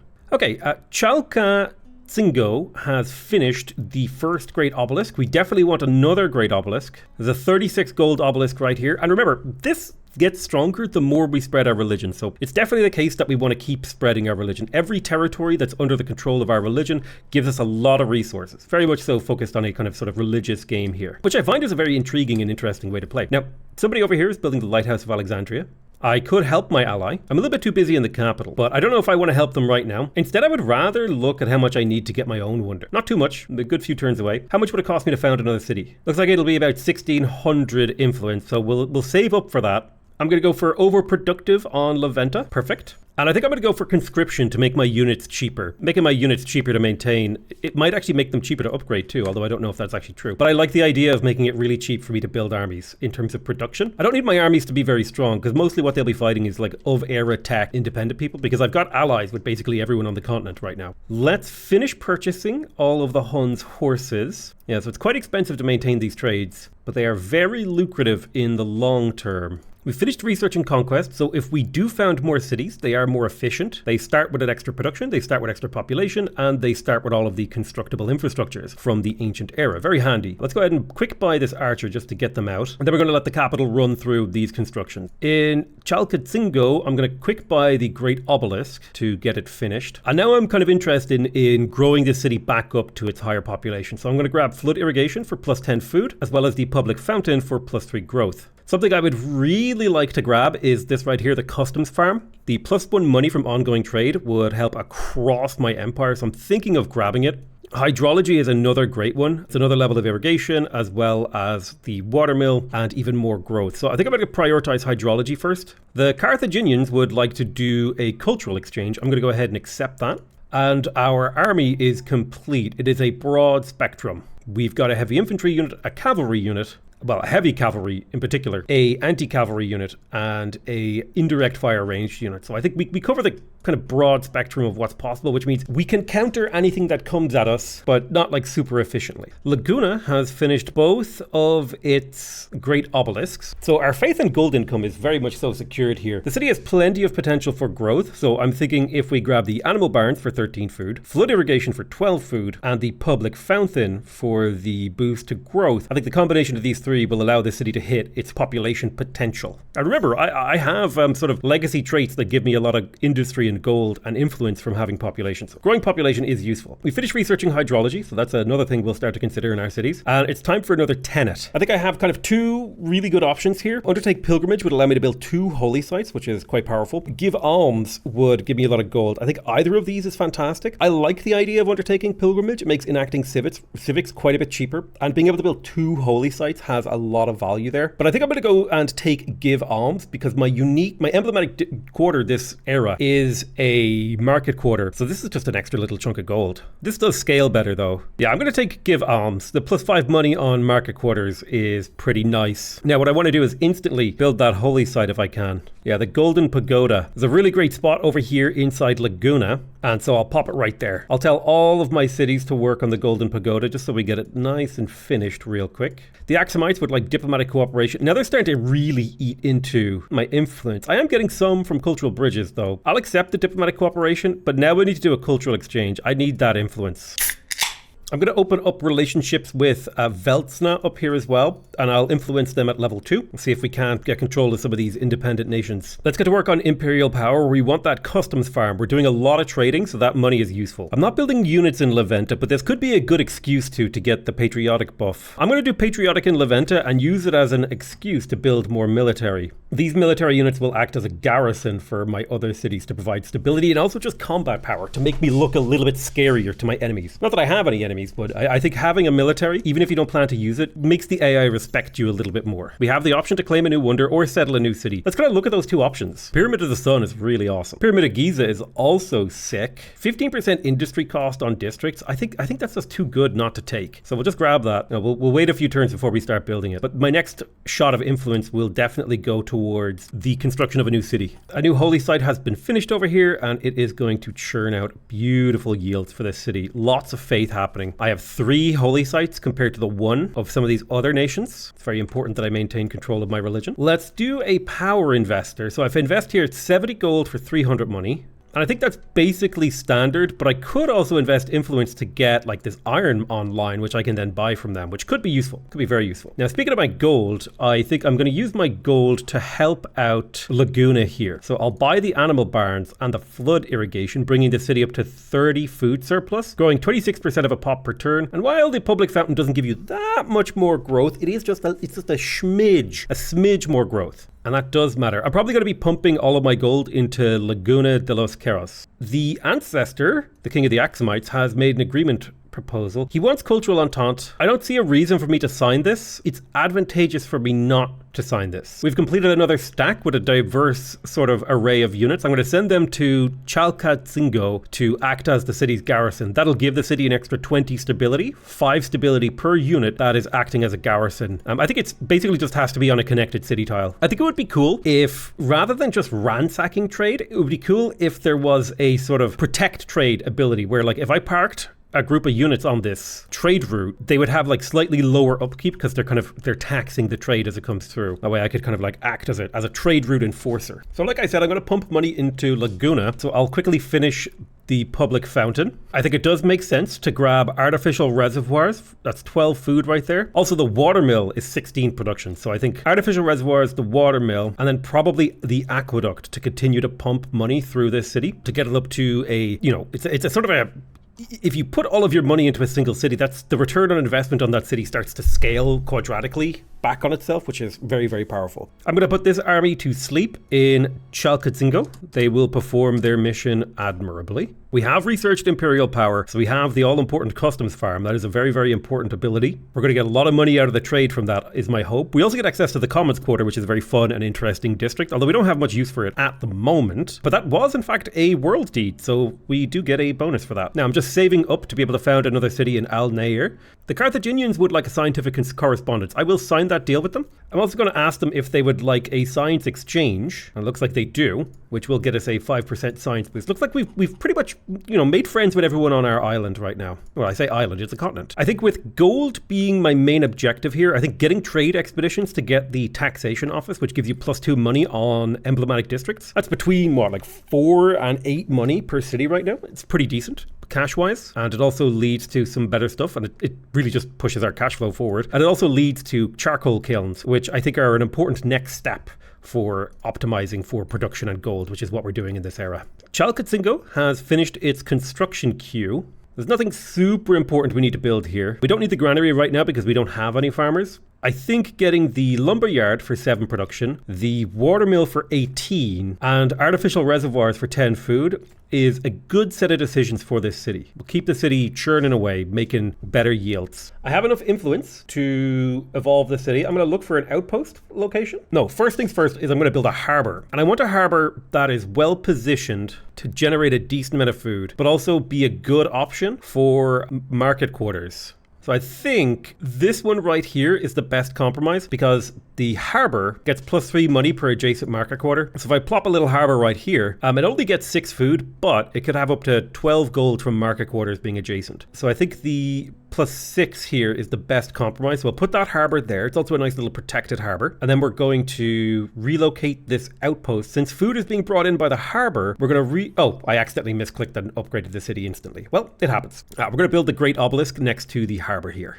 It's a 46 money tile right there, and it'll take a few turns to be built. Let's use our gold. We're making a lot of gold right now and continue to pump gold into Laguna. So the watermill will come through. Next up will be the reservoir. I wish there was a way to right click this ability and be like, hey, I never want to sign this. I can't, like, don't ask for this for 30 turns or something, you know, because he's asking for it on cooldown. Excellent. There's trade expeditions. So we do have options to start increasing our gold income. Leventa has finished building the farm, and there's a fantastic Pyramid of Giza spot here. That's 27 production, 13 food. Now my question is that only the way that it is because I haven't built those things in my capital? All right, let's have a look at the capital here. In order to push it forward, the artificial reservoir is worth 15 food. We will get that. The watermill is worth 20, so I'm going to get that and push it to the top of the queue because production first, almost always. Then I would like to build my great obelisks, but I may want to build my harbor first. It's a very interesting harbor location right here because in theory, if I put the harbor here and then a market quarter on these two tips, we would get a really good return on investment here. It sucks for food, but it's really great for gold. So I'm going to go ahead and put a harbor right there. I'm going to place both of my great obelisks in my capital, and I think they make so much money that I'm going to prioritize them. Plus they generate more faith, which allows me to spread my religion more, which allows me to get from them. So they kind of stack nicely with how I've been playing the game. I have enough influence to get another outpost over here. I like the 8 food, 13 production outpost right there, and we can continue to expand to the north. I think we'll go ahead and try to take Tegmine next. So Adulis has finished the Great Obelisk. I may want to attach the territory of Vega to Adulis. And so if I'm going to do that now, maybe I should build another harbor. I think I like the 6 food harbor here for influence. And I like where the city is as it stands. So let's go ahead and attach it. Boop. And we'll go ahead and grab ourselves another Great Obelisk adjacent to a harbor. So that's going to be a lot of gold per turn coming in now. You spend 1,000 gold to get 15 gold per turn. And I think I will spend 1,000 gold to avoid the negative event in future. I don't think it's a worthwhile exchange, but avoiding a negative event for money seems worth. The Huns feel bound to me, which is good. The Carthaginians want diplomatic cooperation. I will sign that with them. We got a new store. It is a star. It's a diplomat star, which is nice. And things seem to be going along swimmingly, I guess. They're cozy. There's no, I'm not sensing or feeling any bad vibes. I think things are looking okay for me. Let's use our gold to finish artificial reservoirs 2 turns early, getting us another 12 food in this city. We have researched craftsmanship, so we do need access to iron. Let's use our influence to get this copper mine online. We're also going to build a pretty nice harbor. The 12 food harbor or an 8 food harbor right here. Or a 4 food harbor. I think I'll go for the 8 food compromise harbor. Nice little spot there. So tech wise, we just finished getting craftsmanship. We need to find iron. I'm going to work on philosophy to get access to schools. This also gives me +1 city cap as well as the research quarter. And then we're going to work on rhetoric. This will give us access to the library for the +5 science and the extra science on strategic resource deposits, as well as the theater, which gives us a small trickle of influence. Agilus has finished another great obelisk. This city won't benefit much from infrastructure yet, so I'm going to use it to build the Great Pyramid. And the best spot in my empire to build a pyramid appears to be over here somewhere. Yeah, right there is essentially the most optimal place I can build it. So I'll pop it in right there, and that city will slowly work on it. So we've got philosophy now, so we have room for more cities. Looks like a foreign war has ended, which is great. We have enough cash to come back into Laguna and finish the aqueduct. The city is now growing at a 31% per turn, splitting the excess between farmers and scientists. Does not look like I have copies of iron inside my empire, but Knock over here, my independent independent people. Once my merchant star comes off cooldown, I should be able to build up their iron and then start importing it from them. So not too long until we get access to that. In the meantime, in Laguna, the Pyramid of Giza will be a huge step forward for the city, so we'll go ahead and get to work on building it. It'll also make all of our other districts cheaper by 15%, which is a huge discount, by the way. I'm going to sign an arms deal with the Carthaginians. I have an alliance with them. I have all their resources. I don't have an alliance with the Huns. Let's see how they feel about that. Okay, now I'm in an alliance with them. How do they feel about a customs union? Excellent. So I have basically made friends with...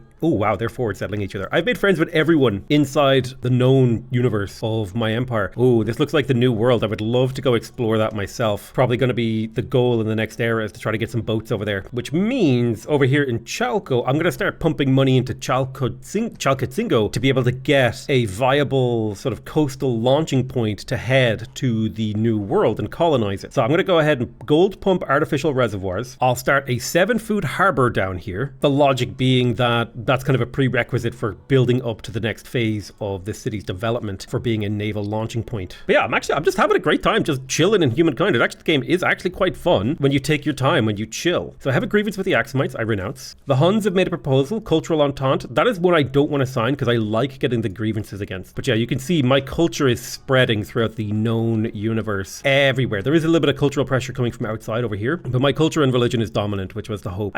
Maybe I should have played on one level of difficulty higher, but here's the thing, I'm having fun, and that's the thing I care about when I'm playing Humankind. I'm having a good time. I'm just like, we're vibing, dude. We're on vibe Vance. Let's see, a 5 food, 13 production outpost right there. Let's do it. Amazing. We just finished the Pyramid of Giza. And now Laguna has serious income. It's growing like crazy, which is fantastic. My merchant power is active. I'm going to go ahead and improve this iron, and I'll chat to them and see if they're willing to sell me the iron. It'll cost me 200 gold and 8 gold per turn to maintain, but it will get me the iron that I need to upgrade my cities a little. So which way do I want to develop Adulus next? My districts are quite a bit cheaper than my other stuff, my infrastructures right now, which kind of makes me feel like I should build a districts. Yeah, I feel like I could put a maker's quarter here. Yeah, perfect, right? That's 16 production right there. And I could put a commons quarter right here to get stability and influence, kind of trying to keep the city happy. Laguna has finished its construction queue. The artisan workshop will get me +1 industry per worker, making my workers more efficient, and get me 2 worker slots. So that's actually a decent amount of production from that. The charcoal kiln will get me industry per workers as well, and get me access to more copper. So a little bit of extra production in there. The stoneworks gets me a little bit more production. So I think pushing along the production end of things will allow me to continue to expand this city pretty effectively. I do think it would be nice to build a maker's quarter out here as well, but I will prioritize that first. We finished researching rhetoric. That's excellent. Next step for us technologically would be to just really look to finish out the tech tree. So I'm going to grab fortifications, mounted warfare, siege tactics, and foreign outposts. And other than that, we'll just be waiting until the next era. Chalcatzingo finished the harbor, which is excellent. Taking a look in here, we've got 2 makers quarters here, which has a sort of net adjacency bonus of 2, because each maker's quarter gets +1 adjacency for each other. So that's 2. If I were to place this maker's quarter, the net adjacency bonus would go up to +6, and that starts to be quite valuable. So I'm kind of enamored by that idea. Nice, we got the first agrarian star, 77 population out of 133, and we're getting a little bit closer to the merchant stars as well as the scientist stars. We have an event here, blank slate. We can do forced labor. I like it. Anything that gives me production. Ooh, +5 science though is pretty good. 15 production is crazy good, so that's what I'll go for. Fortifications has finished researching, so more stability and fortification, defensive stuff. All right, let's grab the outpost in Tai. We'll send our army over to these islands. I would love to see more variety in island shapes, because most of the island shapes that are available are these like, are 2s and 3s, okay? So I would like to see like one of these islands get broken up into a sprinkle of 2 single islands, and then one of the 2s get combined together into a 3 that has like an odd shape, and then one of the 3s get combined with a 2 into a 5. So there'd be like a little bit of a more, it's kind of like, oh yeah, you get a bunch of like size 2 and size 3 islands. And it would be kind of more fun if there was just a little bit more variance in either direction. So like the majority of islands are size 2 and 3, but you might get a size 1 and a size 5 in there as well. You're gonna just make it more interesting in my opinion. Okay, the Huns want to do monumental contractors. Sure, I'll sign that. Not that it'll be particularly useful, just trying to keep them happy. We got our maker's quarter in Chalcatzingo. So now I'm going to start looking to building some infrastructure to help this city out. The charcoal kiln is worth 6 production. The stoneworks is worth 2. The artisan workshop is worth 5, so I'll put that ahead of the stoneworks. I'm trying to build them in the order that they provide the most production. We'll let the city run through this construction queue. Although actually, this was the city I was going to feed gold into, so I will. Our gold rate is up to 850 per turn, which is looking really nice. We do want to push that slightly higher if we can. Now, speaking of gold, we're going to come into Chalkatzingo by our construction queue here. And we want to put as many people onto production as we can right now, and then swing down and see what else we want to build. Stability is falling here slightly, so I'm going to grab Palisade to increase it. I'll quickly buy those Palisades, and then I'll do the same with stone walls for stability as well, so we could push that stability back up. Okay, we earned a scientist star, which is fantastic. Got a few bronze stars rolling around inside our empire now. Okay, a living art. Who should be the first? We can get cheerleading. Ooh, influence, health regeneration, or industry. I like the idea of getting influence, so we'll go for that one. Popping back into Chalka. Oh, I can't afford to push anything through. Goodness, the Axumites are going crazy taking over territory in the New World. So yeah, we need to get there ASAP. We got the Commons Quarter in Agulus. The city is low on food.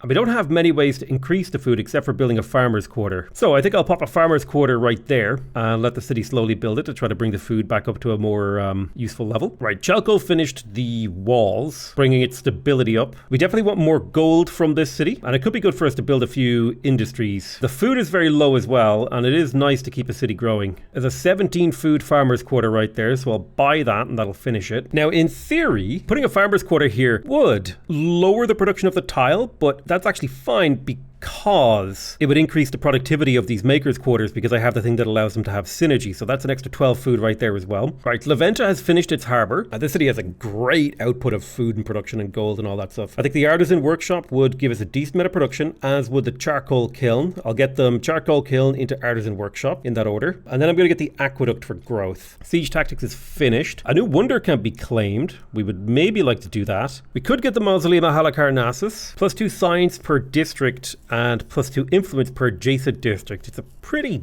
decent one. It allows you to scale science without having to build science. Although I think I would prefer the Pyramid of the Sun just because it's a holy site, counts as a religious district, and therefore should productionally be cheaper, but also it gives us a lot of food. +2 food on the territory's districts and exploitations. So I think I'm going to take the Pyramid of the Sun here. We'll claim it. I don't know if we'll build it. We do have a new treaty available with Veltsna, but I don't have the influence for that yet, so we'll look into doing that later. Chalka, I am here. I'm pumping gold into you to finish your farmer's quarter. I'm going to finish the aqueduct to continue to grow. I will grab the fishery because it's worth 4 food, as well as the fishmonger because it's worth 5 food. Get that harbor infrastructure up. We finished a farm in Agulus, and the city stability is starting to trickle down, but districts are still quite a bit cheaper than building infrastructure. So I think I will get myself another farmer's quarter in here. Definitely could use the growth. Okay, I'm going to take Bountiful on 4 cities for 15 turns. That's going to be a nice boost of 10 food in every city. We'll get a little bit of extra growth out of that. Popping into Chalco, we'll buy the fishmonger. I'll get to work on the levy administration for the +6 money and the customs farm for the +12 money in here, trying to optimize Chalka as much as I can. Laguna has finished a bunch of things that are going to boost its production, which I'm quite happy about. So what's next for the city? It doesn't need stability, so I don't need things like Palisade. It could get use out of a harbor. There's an 8 food and 3 science harbor over here, which I like, so we will go ahead and prioritize that. Then I'll build the food market for the gold, the levy administration for the 8 gold per turn, and the customs farm for the 3 gold in here. Not a huge amount of gold all around, but every little bit is a little bit that adds to the trickle. A bunch of trickles altogether becomes a storm. First person has gone to the next era. The Morians have become the Ganans. So let's have a look at our choices. We can go for Purge Idleness, which just straight up gets us 20 industry on our holy sites. That's quite good because a lot of the wonders we have built have plus our holy sites. Show Not Mercy would, it's more of a warlike thing with some influence built in. Mandate Pilgrimage. Ooh, now that gives us a lot of money. That's really good.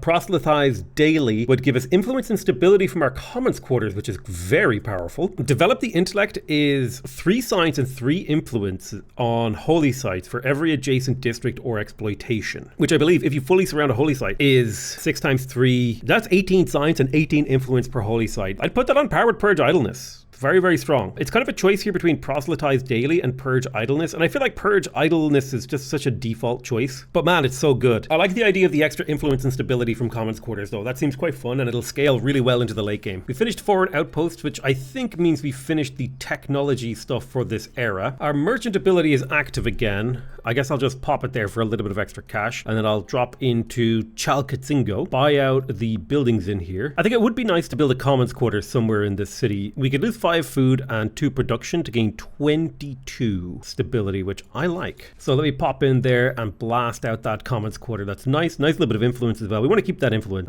high if we can. Then I will grab the food market for the cash and the theater for the influence, and I'll buy the food market to finish it right now. I still haven't even earned a merchant star yet. It takes a while. Agilus finished another farmer's quarter. I'm going to grab myself the artisan workshop in here for the +4 industry and the charcoal kiln for the +4 industry. Take us a while to build those, but I think it will lead to the city having overall better industry. We got the very first merchant star, which is fantastic. Let's make sure we're getting all of our resources online that we have claimed with our beautiful expansive empire. Speaking of expansive empire, let's talk to the Etruscans. We're going to do a science collaboration with them, a profit sharing agreement, and then we're going to turn them into a client state. It's our second client state right there, and we will keep putting some resources into them, sort of pay it backwards to make sure we maintain good relations. I think it's time for me to finally accept this because I'm getting tired of them constantly asking. So I will sign a cultural entente, which will give them a lot of food and industry, but I don't care. It became too annoying to keep having to click through things. And right, popping into Leventa, we finished the aqueduct, so we're getting a decent amount of growth in here. The city has great food surplus. I think I'm going to bring my capital up to a 3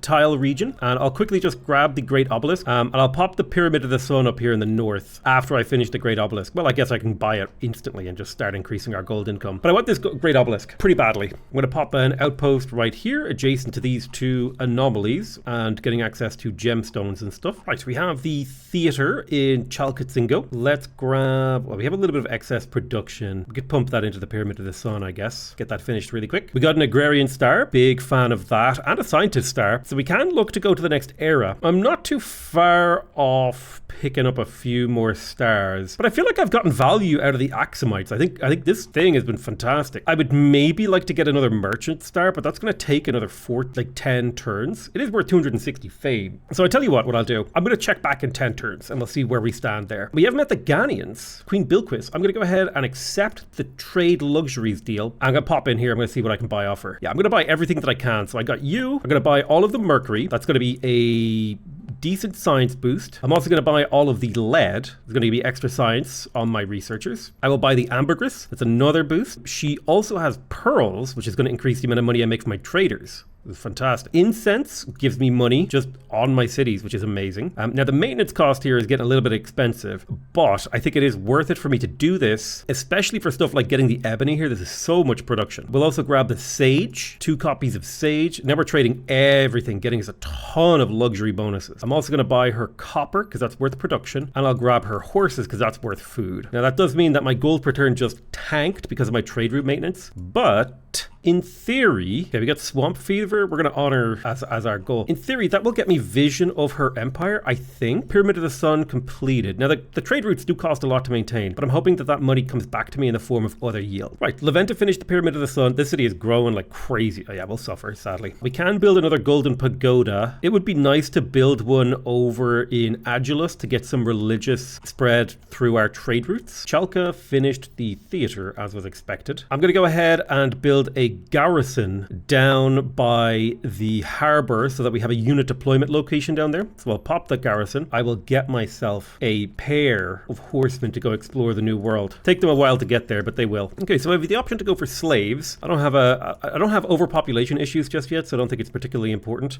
I'm going to go for small council here because I want that influence on emblematic districts. I don't think I care about the city cap. Although then again, emblematic district city cost. Yeah, you know what? I'm going to go for autarch. I want that capital stability. I'm going to go for fellow peoples to make it cheaper to sign treaties with independent peoples, and I'll take taxed minorities to go from 5% money to 10% money bonus here. Right, popping into Avrone, I'm going to secure porcelain as well as gemstone in here. Laguna finished its construction queue, and we're still in the process of working on some stuff in here. Right, I'll get the fishery, the fishmonger, the theater, focusing on gold, food, and influence. I'll send a horseman over to this island, and I will send a horseman over to here as well. Keep them both busy. city. I'll found an outpost in Avier. Right, Leventa doesn't have so much that it needs to build. I'll grab the fishery for the food, the fishmonger for the gold. I will also build the palisades for the defense. I may as well build the watchtower, may as well build a food market, may as well build the levy administration. I think I will push the gold generating ones ahead, and then I also want to build a theater, so just keep the city busy for a little while. Although this is the city I might start pumping money into because it's starting to overgrow its capabilities to supply jobs to those people. Chalka built the 2 horsemen that I wanted. Let's build a granary to increase the city's food growth curve as we filled out the jobs here, and then we will grab things like the library, the House of Scribes, and the school to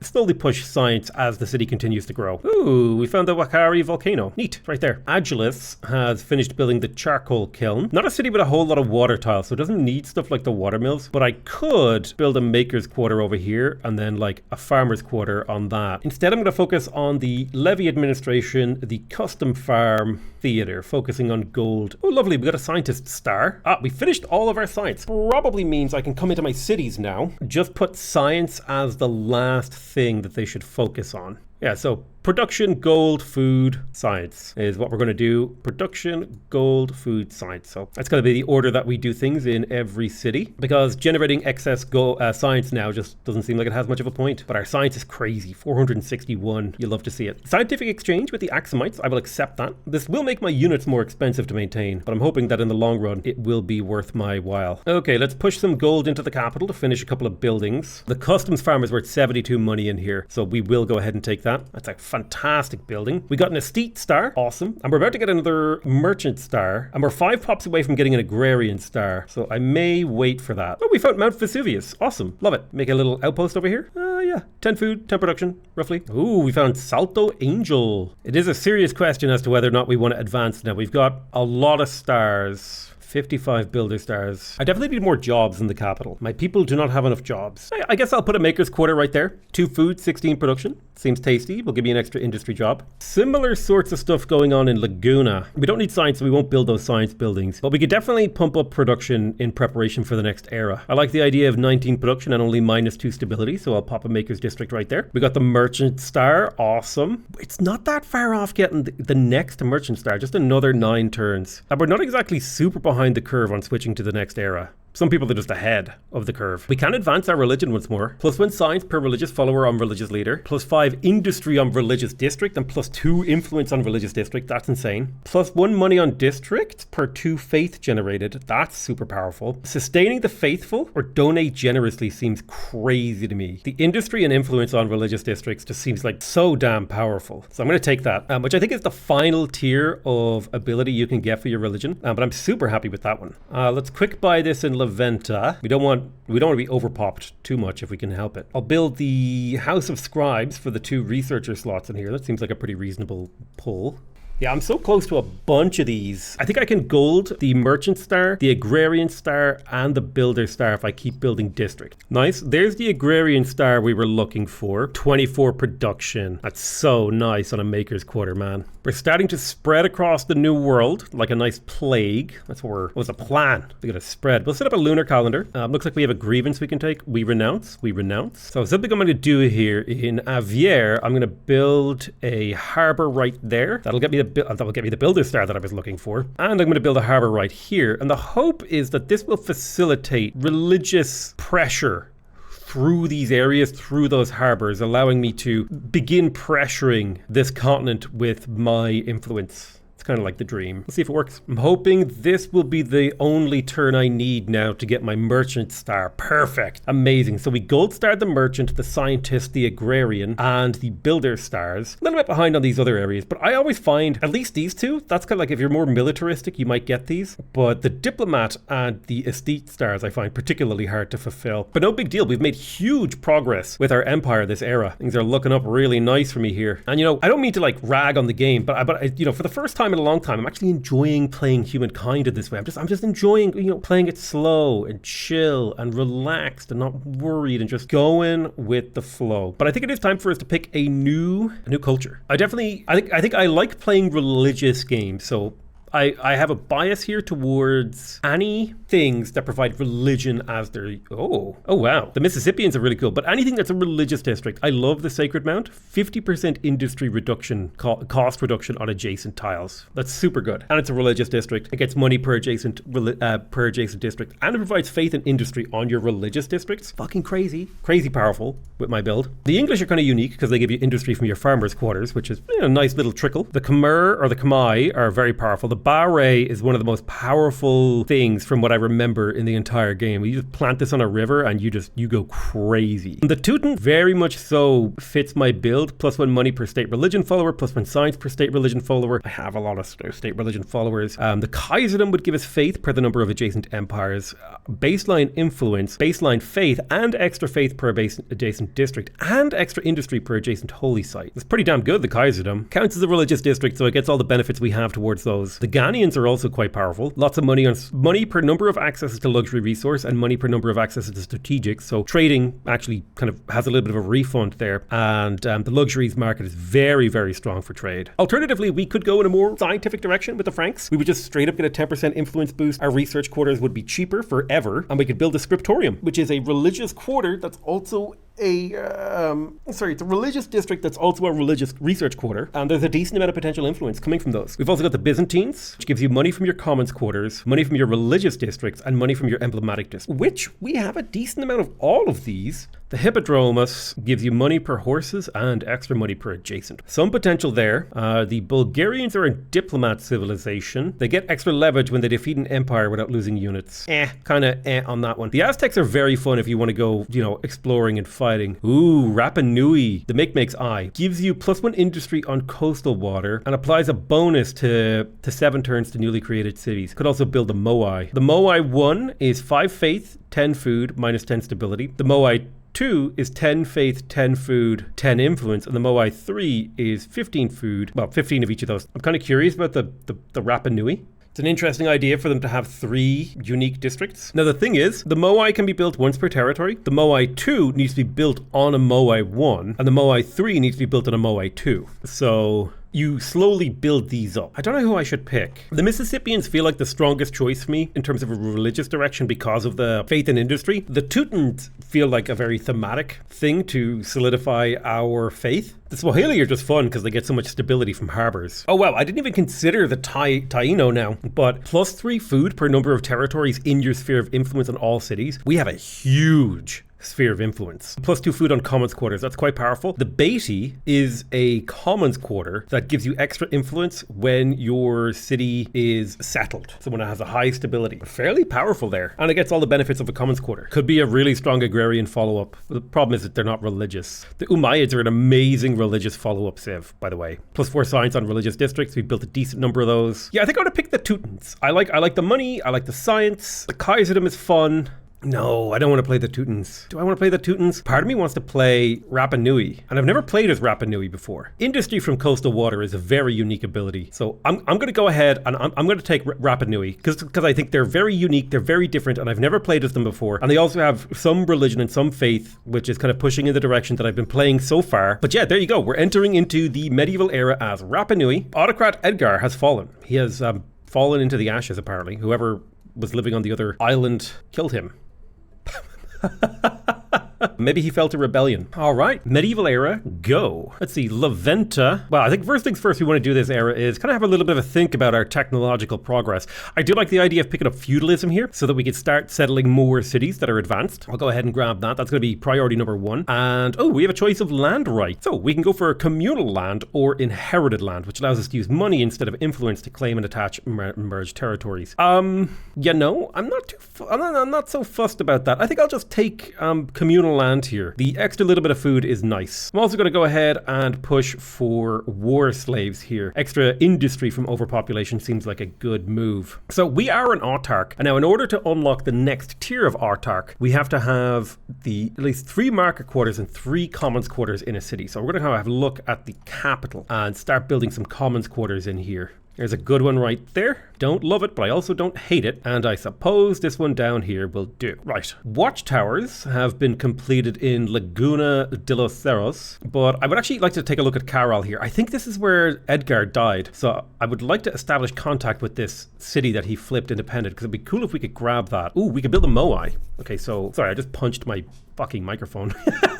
The Moai takes 2 turns. Okay, very cool. Yeah, I'm going to plonk it right here. And if I use my gold to complete it, boop, hold on. If I put a Moai 2 on here and then I finish it. Okay, no. But I could like instantly get a Moai 3 in this city, which is pretty badass, because this provides like pretty damn good amount of resources. This is probably what we're going to focus on at the beginning of this era, is getting those up. So I have the Moai 3 already in this city. I can go ahead and get another one. Yeah, I'll pop you right there. Now, with our influence, we're going to trade with the Axumites. We're going to establish contact, and we're going to open up patronage of them. See if we can't get control of this city-state, quote-unquote city-state. I think it was a rebellion. I could be wrong about that, though. I'll pop a outpost in and around here.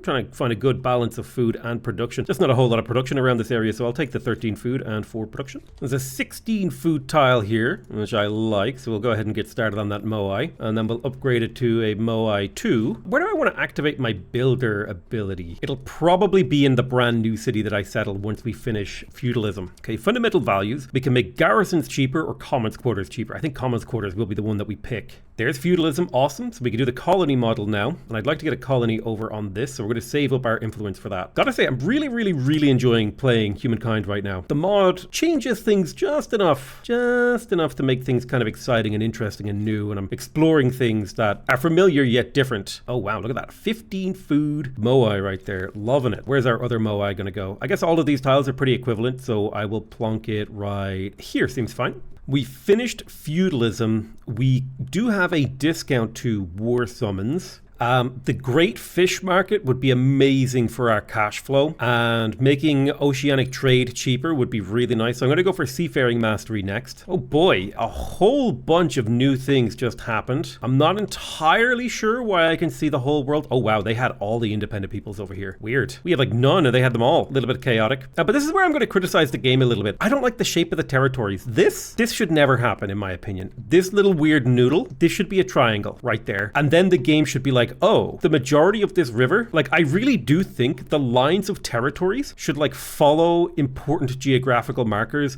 like rivers. How do I explain this? Like if I'm looking down here, let me see if I can like identify a river. Like look at this river right here. The mouth of this river is in a 2-tile territory. I feel like this would be, you know, it should be there. Like when we're thinking of a territory, the mouth of a river, like the first 5 tiles of a river, that should be like the seed of a piece of land that then kind of bulges out around the river, you know? And then like, but this river split across one territory and then splits across another territory and another territory and then another territory. It's split across way too many territories, in my opinion. So I'd like to see it like shave these 3 tiles down into this territory here, shave these 3 tiles into Levanta. You know, I think it would be, the algorithm just needs a little bit of improving. Okay, a lot has happened this term in terms of diplomacy. So let's have a look. The Garamantes, I will introduce myself to him. He only has 1 copy of silk. I'm going to offer to trade luxuries with him, and I will buy his silk because I think that production is worth a lot more to me, and he could buy all my luxuries, feeding me cash. Now we're already trading with Queen Bilquis, and I think we already have all of, well, most of her resources. The Aztecs, I think, would be good to have a trading luxury. Oh, they refuse. I'm going to renounce that. Now, why do they feel that way? We follow different religions. We don't have the same proximity. So they just simply don't like us very much at the moment. So we'll have to kind of work on building relationships with the Aztecs. I'll put a nice Moai down here, and we'll also build the Moai 3 in here. Keep pushing for Moais. Okay, Laguna de los Cerros. We have the option to build another Moai 3. So I'll pop that in there, and I'll quick buy it too. And that's getting us a decent amount of extra influence from a builder civ perspective. Now, stability in here is great, and we've built our emblematic quarters. We could take Merzam for Laguna. Laguna is strong enough to take another territory. I think I will. And sort of same story for Levanta. I'm attach another territory there. That did tank my influence, but that's okay. I'll build myself another Moai stone up here. Adulis is going to annex Razel Gethi, so we can kind of consolidate this sector of my empire a little bit. And I will grab myself another Moai on the coast. And I will upgrade this Moai and this Moai. Excellent. I love the whole like build a district and upgrade it. That's kind of an interesting, unique mechanic. that is underexplored in this game. Okay, coming into Avrone, I'm going to go ahead and evolve. Wait, it has all the constructibles from the ancient and classical era. Yeah, I'm going to evolve this city. I'll evolve this outpost into a city. I guess the first thing I will build is an outpost, right? Or a harbor, rather. Yeah, I'll build a harbor first, and we'll attach Aviaire. That'll get us an expansionist star, which is what we were hoping for. I will quick buy the harbor in here. I'm going to activate builder mode, and I'm going to set this city to city growth. I will activate builder mode. So this city will be churning out production for 15 turns, which will allow me to skyrocket its status. I'll build a Moai right there, and sure, I'll build the Moai right there. What else should we build in here? We should definitely get that iron online. That'll be useful.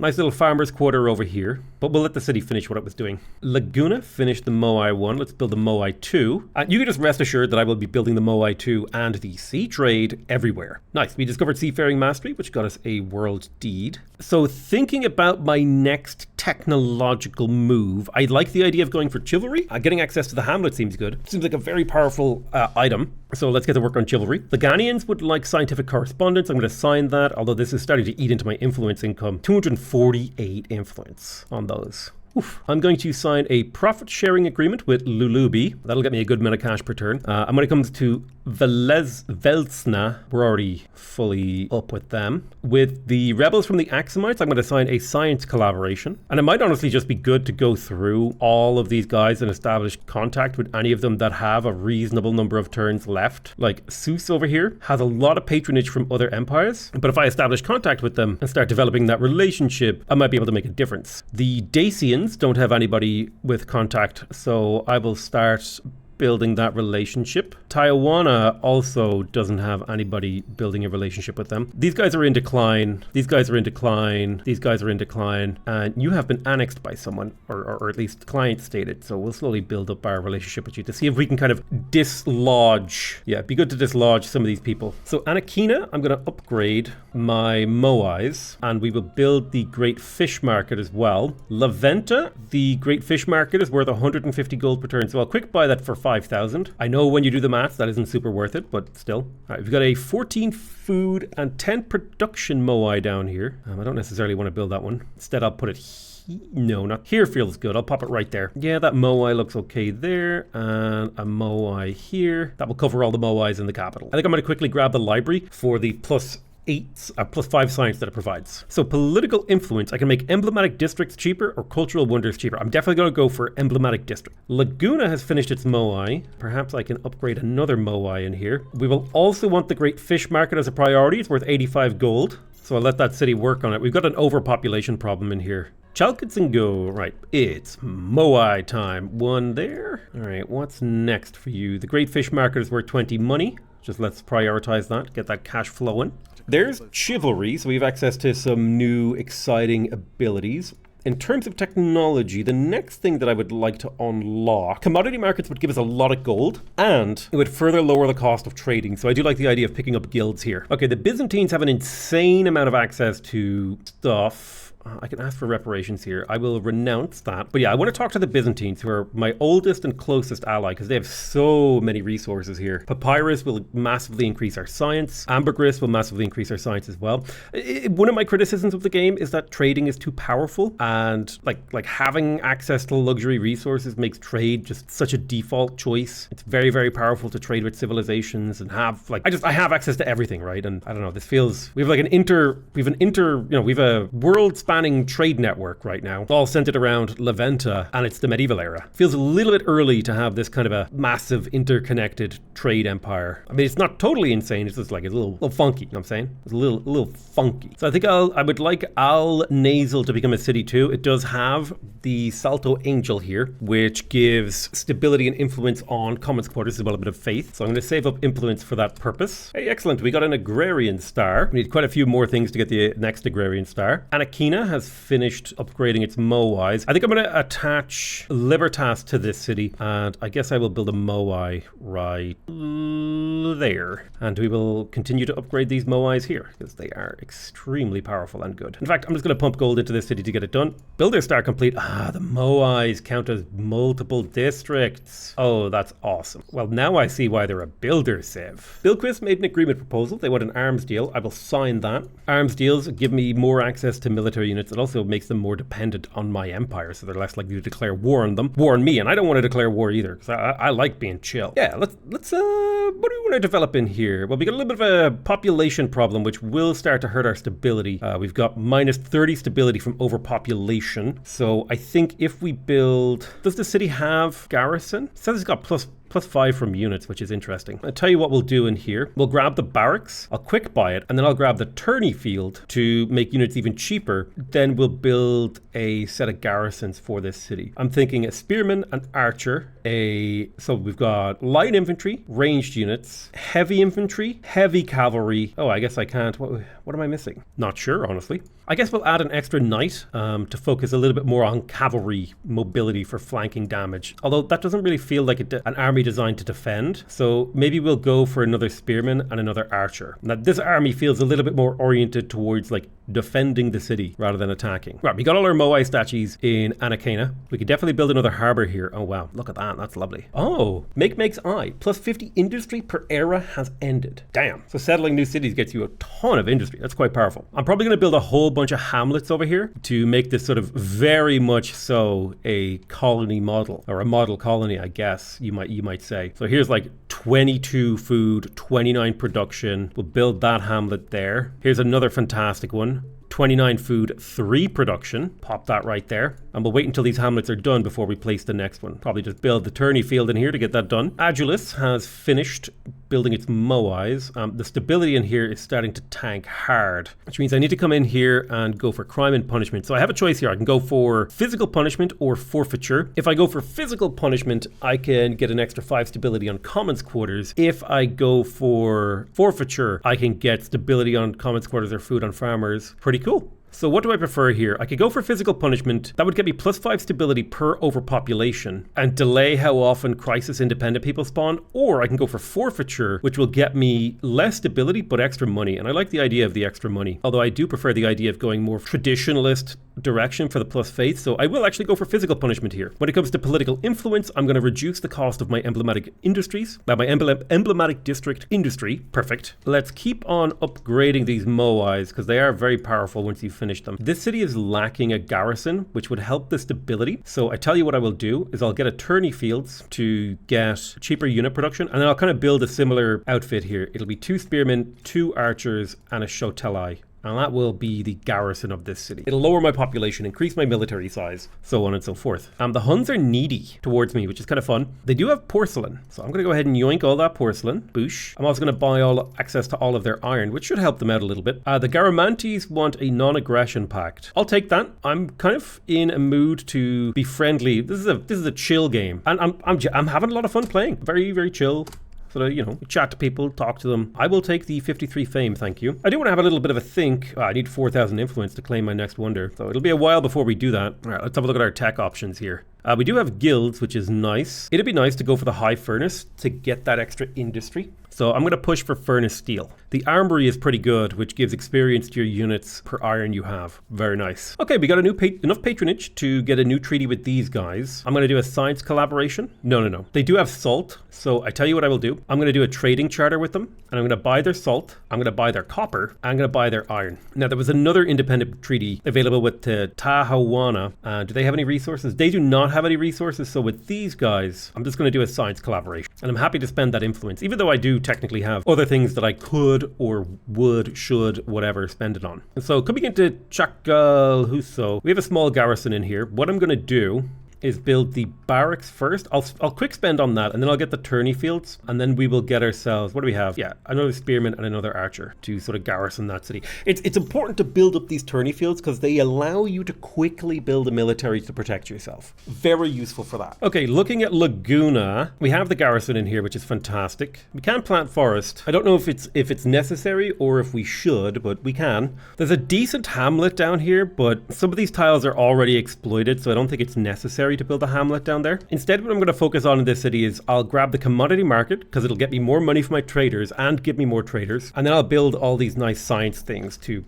buff up our science in the city. Anakina finished the tourney fields, so we can build a nice hamlet over here. Yeah, I'll pop a nice little hamlet there. Perfect. And we will follow that up with a commodity market. The hamlet is a fantastic building to get a lot of jobs in your city and extract a lot from the terrain. Great for newly settled cities that don't have a lot of history, in my experience. Now we are going to want a garrison in here, so I'm going to go 2 spearmen, 2 archers, and a heavy infantry. Sort of that sort of spread seems fair. I'm going to take a profit sharing agreement with the rebels from the Axumites, worth a lot of money per turn. Just want extra cash. Otherwise, we are super chilling right now on really strong economy. Overpopulation in my capital is getting a little bit out of hand, so I'm just going to queue up 5 envoys to try to let the city pump out some pops. And these guys, I could position them around the world to generate influence based on who I think is making the most influence. Let's see, we've got the Allans over here. I can offer the Allans a piece of territory to prevent them from blowing up my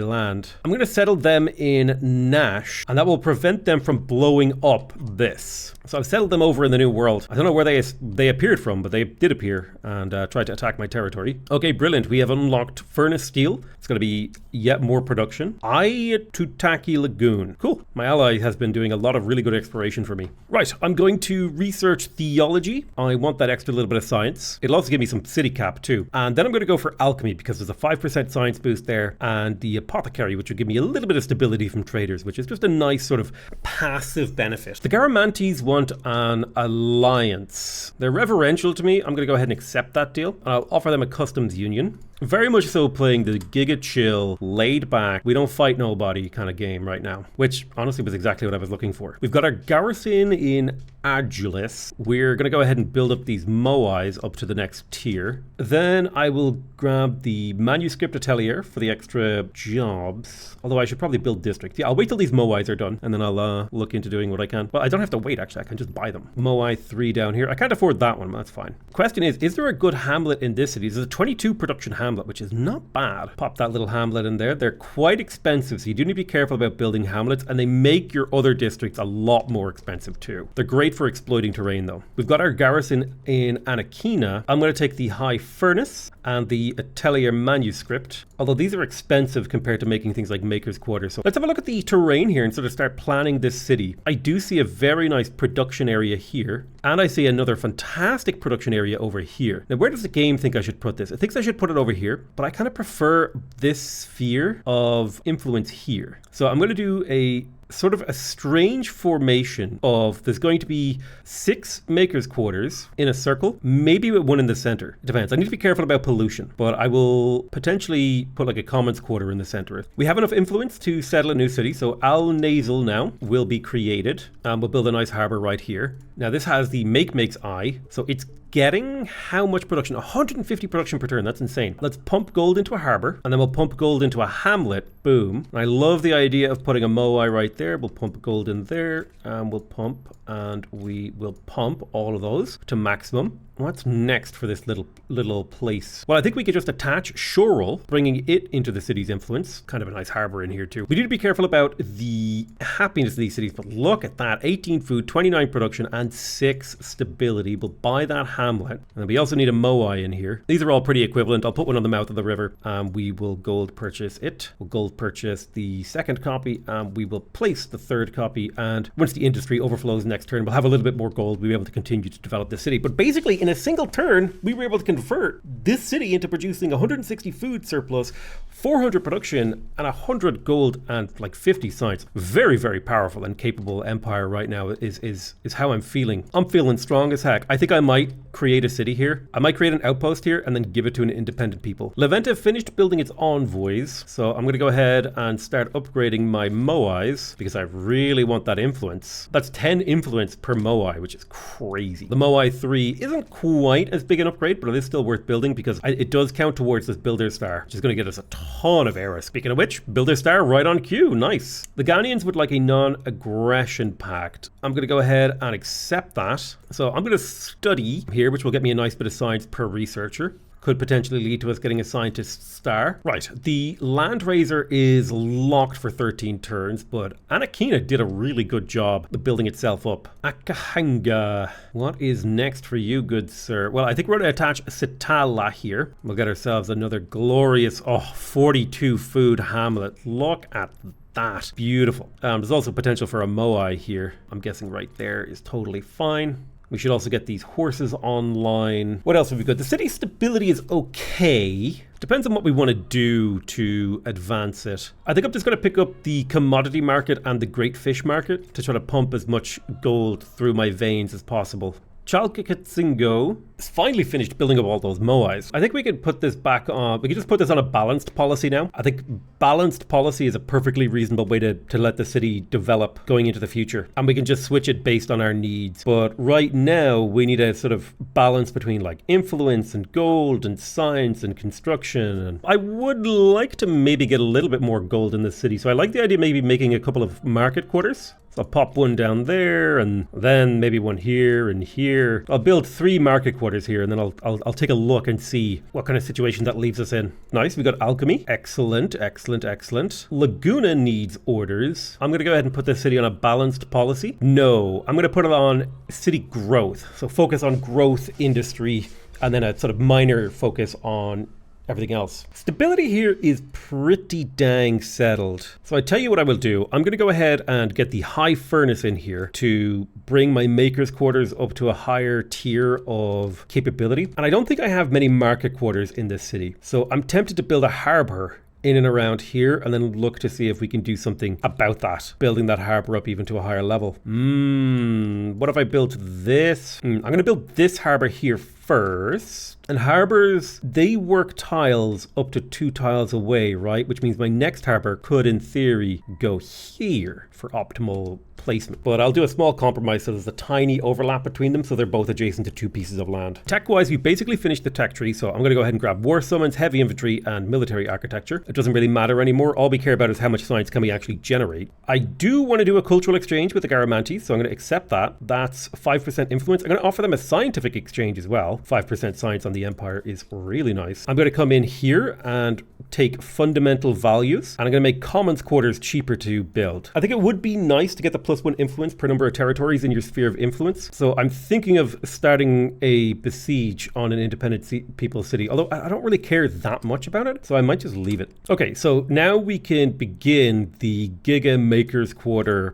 construction. So we're going to build a loop of Maker's Quarters around here, and basically the reason that we do this is we get, based on this central Maker's Quarter, we get 12 adjacency bonus points, and then another 12. So this gets me 24 adjacency for 6 districts, which is about as efficient as you can get. The only way to make this more efficient would be to make the circle bigger, which we could do, and we may. And in preparation for that, I'm going to place 2 commons quarters here and here, because I might make a giga production circle. We are the first to discover Mount Kilimanjaro. It signed a new treaty with these guys. Profit sharing is only 60 money. It's not that good. It does basically cover the cost of influencing them though, so I will sign a profit sharing agreement. Ooh, nice. Heavy infantry have been researched. So I'm not really going to be narrating buying resources anymore, because I think at this point you should know that like every few turns I'm going through and I'm looking at what's available and I'm just buying everything off the market that I can to make sure that I have access to every possible resource that's available to me, to make sure that my cities have the maximum possible amount of gold. There's the most trade routes flowing through the world. Lovely. We got the first scientist star. We need another 18,000 science and we are earning 1,800 per turn, so it'll take us about 10 turns to get the next one. This city is not very good, but I will settle it because I do want access to the lead and the silver down here. The question of scientific facts has come up, and we can go for extra science on holy sites, pretty good, or literalism, which gives our research quarters stability and faith. I might go for compatibilism here. It is an attractive choice. Agilus has finished building its hamlet. Do I want to build more? I mean, well, there's a nice hamlet there, but I don't think we will. Hamlets have downsides, and it's kind of hard to explain them, so I won't. But what I will build is a couple of commons quarters, because we want to get that stability up. So I'll put a commons quarter right there, and I'll put a farmer's quarter right there to get a nice farmer quarter triangle, and then I'll put a commons quarter right here as well. That'll bring our stability back up, and another commons quarter there. So we kind of surround our farmers quarters in a battery of commons quarters. In fact, I might even just buy our way through to push this city stability up to astronomical levels. Military architecture has been researched. Akahanga has finished its great fish market. I could build a couple more harbors in here. Stability has a little bit of surplus. We could also go ahead and improve our moais, which I will tell you what, I will queue up the moai improvement and then smash that through, and I'll improve it again and smash it through while it's fairly cheap. And now what do I think I will build? Let's have a look. Growth wise, the city has a decent amount of surplus headroom for growth, so we don't need a ton of growth in here. We could accrue a little bit more science. Now, on the other hand, we could also accrue a little bit more gold. I think I'm going to dedicate this area to gold, so I'll place down 2 market quarters here and try to build up the cash flow of this zone. So specifically, I want to try to build a ring of market quarters. That gets me another builder star. So we have fully locked in a better builder star, which is kind of telling me I might want to move on to the next era a little bit sooner than I would normally like. Yeah, but it's a similar idea to the other one that I did for production, but this one's for... So let's buy the market quarter. We're going to tank the city stability for the next few turns, but then we will kind of like a phoenix from the ashes, we will bring it back up once we get the commons quarters to accommodate the city. My goodness, Laventa is still building its moais. Well, it does take some time. I'm going to prioritize the high furnace in here to get us a little bit more production. Shit, I forgot to close my bathroom. That's behind me. It has insulating foam on it, which makes my sound less boomy. So probably the whole last episode or two, last recording or two is super boomy. Sorry about that. Realistically, only my editors care. So, oh wow, we got a lot of grievances up here with the Huns. I'm going to renounce them all because I don't actually want them. I'm going to offer them cultural exchange. Oh, they refused. I'll renounce that too. They're needy. Interesting. I'm wondering if the Ghanaians will take an alliance, and I'm hoping that she will take a cultural exchange in case she does not want to take that. I wonder why. I'm going to renounce that. They are friendly. And so I'm going to take that as a good sign and not try to push things too quickly. So Akahanga, we're going to buy a market quarter in here, and hopefully you can start to see like the amount of gold that begins to sort of shore up in this area. Then we'll place a commons quarter here and a commons quarter here, and that sort of, for lack of a better word, seals in the benefits from this. There is also a version of this where you build it as a triangle. Adding a district here is worth 4 adjacency because 2 districts are touching each other, right? So the adjacency efficiency is like this creates 1 connection, but you benefit twice. Does that make sense? So you always want to double the number of districts you're touching. So it's 2 connections, but 4 benefits. And same here. And that can be quite efficient. And you can still fit commons quarters here. In fact, triangles are probably even more efficient from a stability standpoint. So yeah, we're going to build a nice big old triangle. And if I could get another harbor here, that'd be kind of sick. We can claim a new wonder. Let's actually take a little bit of a peek here. Ooh, the Congress of Humankind has been unlocked. I think they must have moved to the next era. There's a new civics vote, and I have a reinforcement for my ally. So let me have a look. My ally, okay, they retreated. Yeah, there's a lot going on here. Congress of Humankind. So I have a decent amount of sway here. So what do we prefer? Well, I have chosen physical punishment. So I think I'm going to vote for physical punishment, and that should push people more towards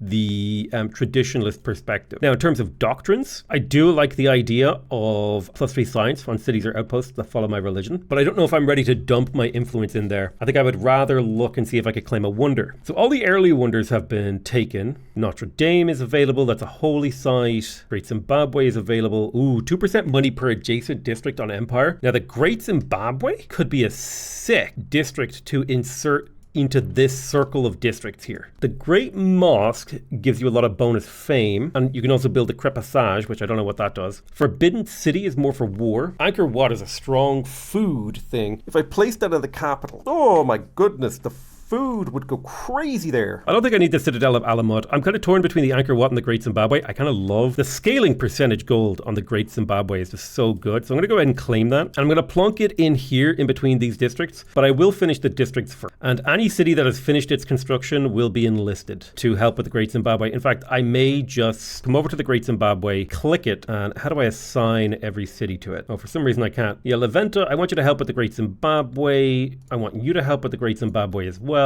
Adalos, why don't you get in there? My whole empire is now constructing the Great Zimbabwe with the exception of Anakena, but I will come in here and tell them to do it as well. Oh nice, we have capital punishment as an option. So we can get +5 industry on makers quarters or +5 stability on commons quarters, depending on which way we want to go. Faff around there and we'll think about it. Looks like the Great Zimbabwe will finish next turn, so our gold should jump. Oh yeah, look at that. That was like 600 gold per turn right there. Your people successfully built a cultural wonder, and that means all these market quarters are going to be worth a lot more in terms of gold. So the Great Zimbabwe is churning out gold for me. 326 gold from unknown. Love it. Yeah, where am I going to activate the builder ability? I think I'll activate it in Anakena again to get the city up to 800 production so we can just really churn out infrastructure in here and turn that into a superpower city.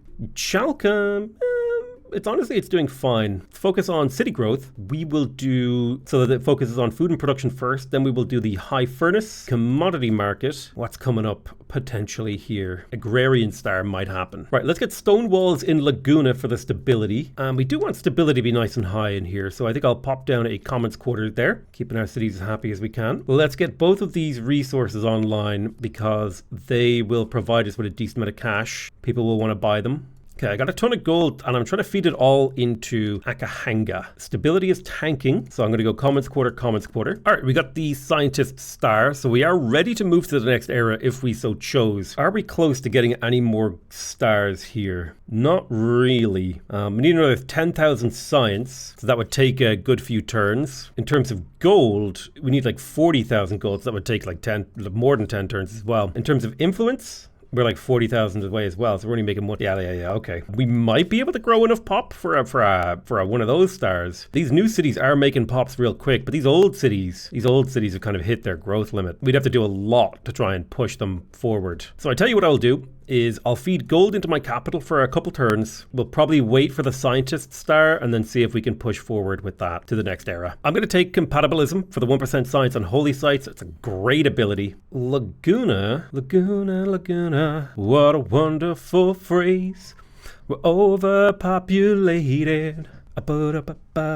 Well, overpopulation can be handled with more farming. It was a little unhinged there. But it could also be handled by market quarters. I think I like the idea of like a little farming settlement over by this harbor. So I'm going to do a little farming triangle. See if 6 players can relate. Yeah, around here. And then we'll surround that with commons quarters. If we're at 8 era stars, we can choose a new culture. Although I'm not going to choose that just for a little while. I want the gold scientist star. I think we can get that pretty easily. Laguna finished that farm. So this is the plan. We're going to place 2 farmer quarters here and then a sort of 2 farmer quarters here and then 2 commons quarters surrounding to bring stability and influence into the picture. Right, Leventa has finally finished building all its moais. I'm starting to worry for the future of Leventa. I need to think about where the hell this city's going to get production from. Thinking of popping a hamlet somewhere over here. There's a good one. Oh, hello. Well, yeah, I'll put a hamlet there. I'll quick buy that. That gets me 4 jobs. Better than what Steve Jobs could do. Am I right? Probably not. Okay, we're going to pop another hamlet in there. Little cozy hamlets in the capital to get a lot more jobs and population capacity. So we have a couple of choices that we can take this Maker's Quarter sort of Giga Alliance in. The first one is we're going to definitely pick up High Furnace to max out the production capabilities of this area. That's going to be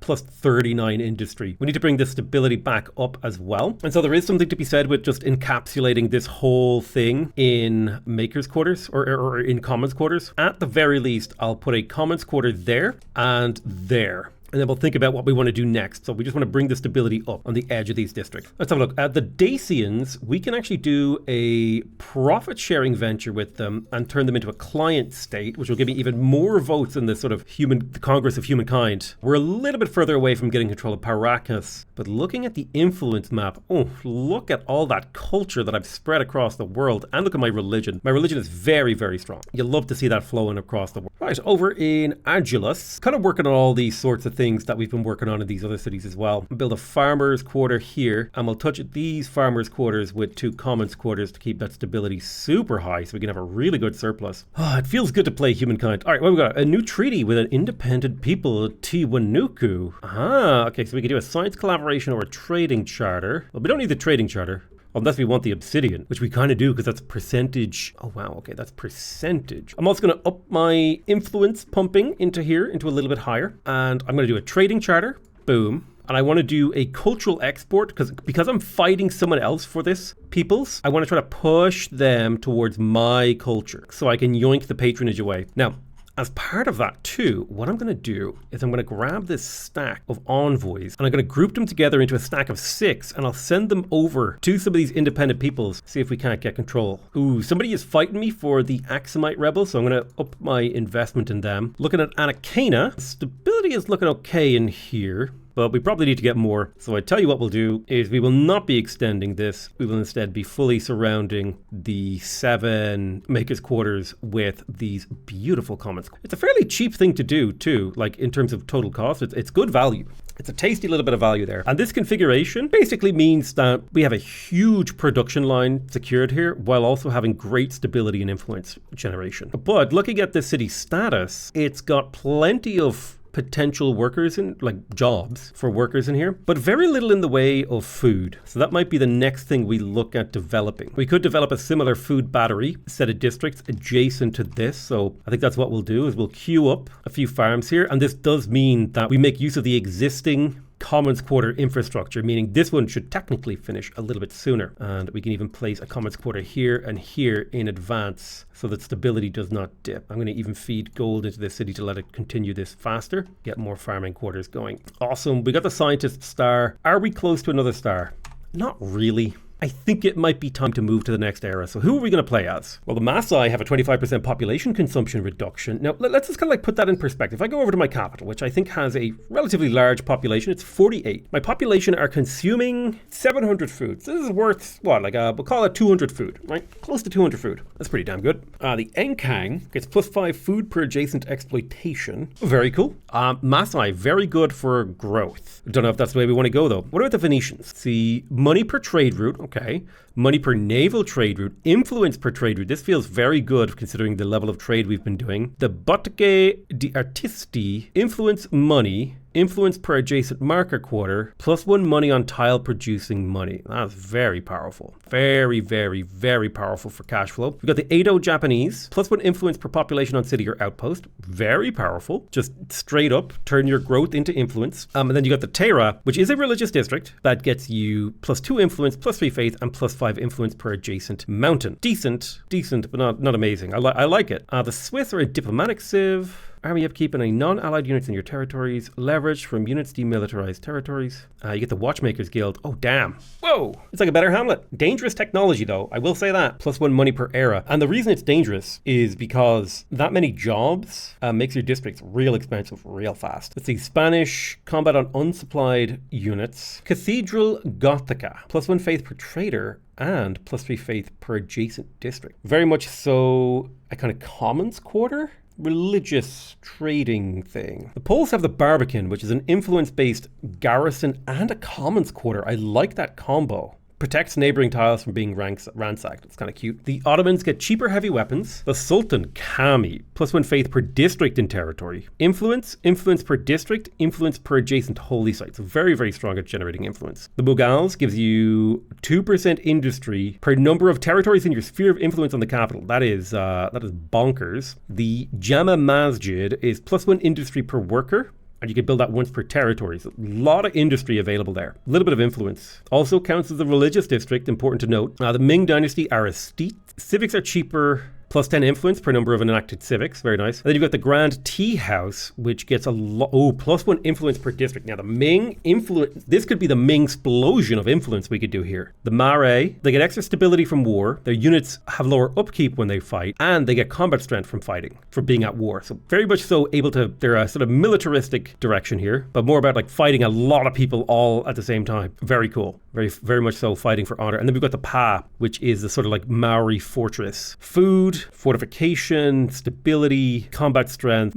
Very cool. And it provides protection to adjacent tiles. The Korean Joseon, +3 science on tiles that produce science. And the Seowan, which is influence, science. It's basically just a research quarter. Then we've got the Haudenosaunee. It's an agrarian, +1 food on exploitation, +1 city cap. I like this. This is cool. The Three Sisters Plantation is +4 food per number of cities and +3 food per number of adjacent farmers' quarter. It's kind of, I like the Haudenosaunee. That's very cool. We've got the Incas over here. They get better roads. They get food from being adjacent to mountains, and they have the terrace farm. Very much so about attaching territories together. It's a combined farmers and makers quarter. Very cool. And then we have the Dutch. Oh wow, just straight up +1 money per pop in all your cities. And then you have the VOC warehouse, which gives you +20 money per adjacent harbor and +2 money per trader. A lot of potential gold in here. The Caribbean Pirates gets you 5% food, production, money, and science for every army that is poaching resources. Their outlaw units are stronger, and they get health regeneration if they're poaching. Very cool. But I kind of love the idea of the Ming explosion of influence here, because I feel like influence has been my worst yield for quite a while. So I'm going to go for Ming, and we're going to be building those grand tea houses to just boost our influence to an insane level. I think now it is time. I guess maybe I should have waited a turn because I was about to get the population star. A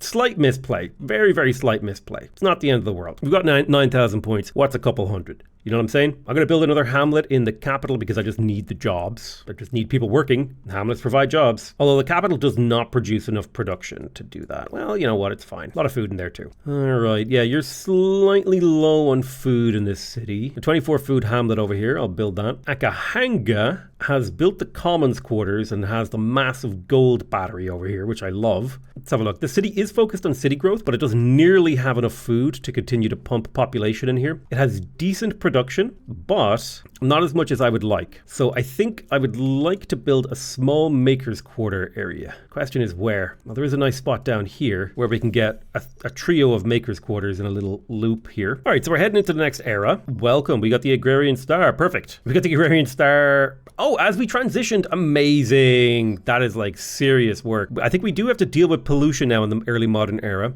We do also need to think about our international sway. The next session of the Humankind Congress starts in 14 turns, where I will be the leader. I've been given an offer by the Poles for diplomatic cooperation. I will sign that, and I will go ahead and buy all of their resources. Welcome to the early modern era.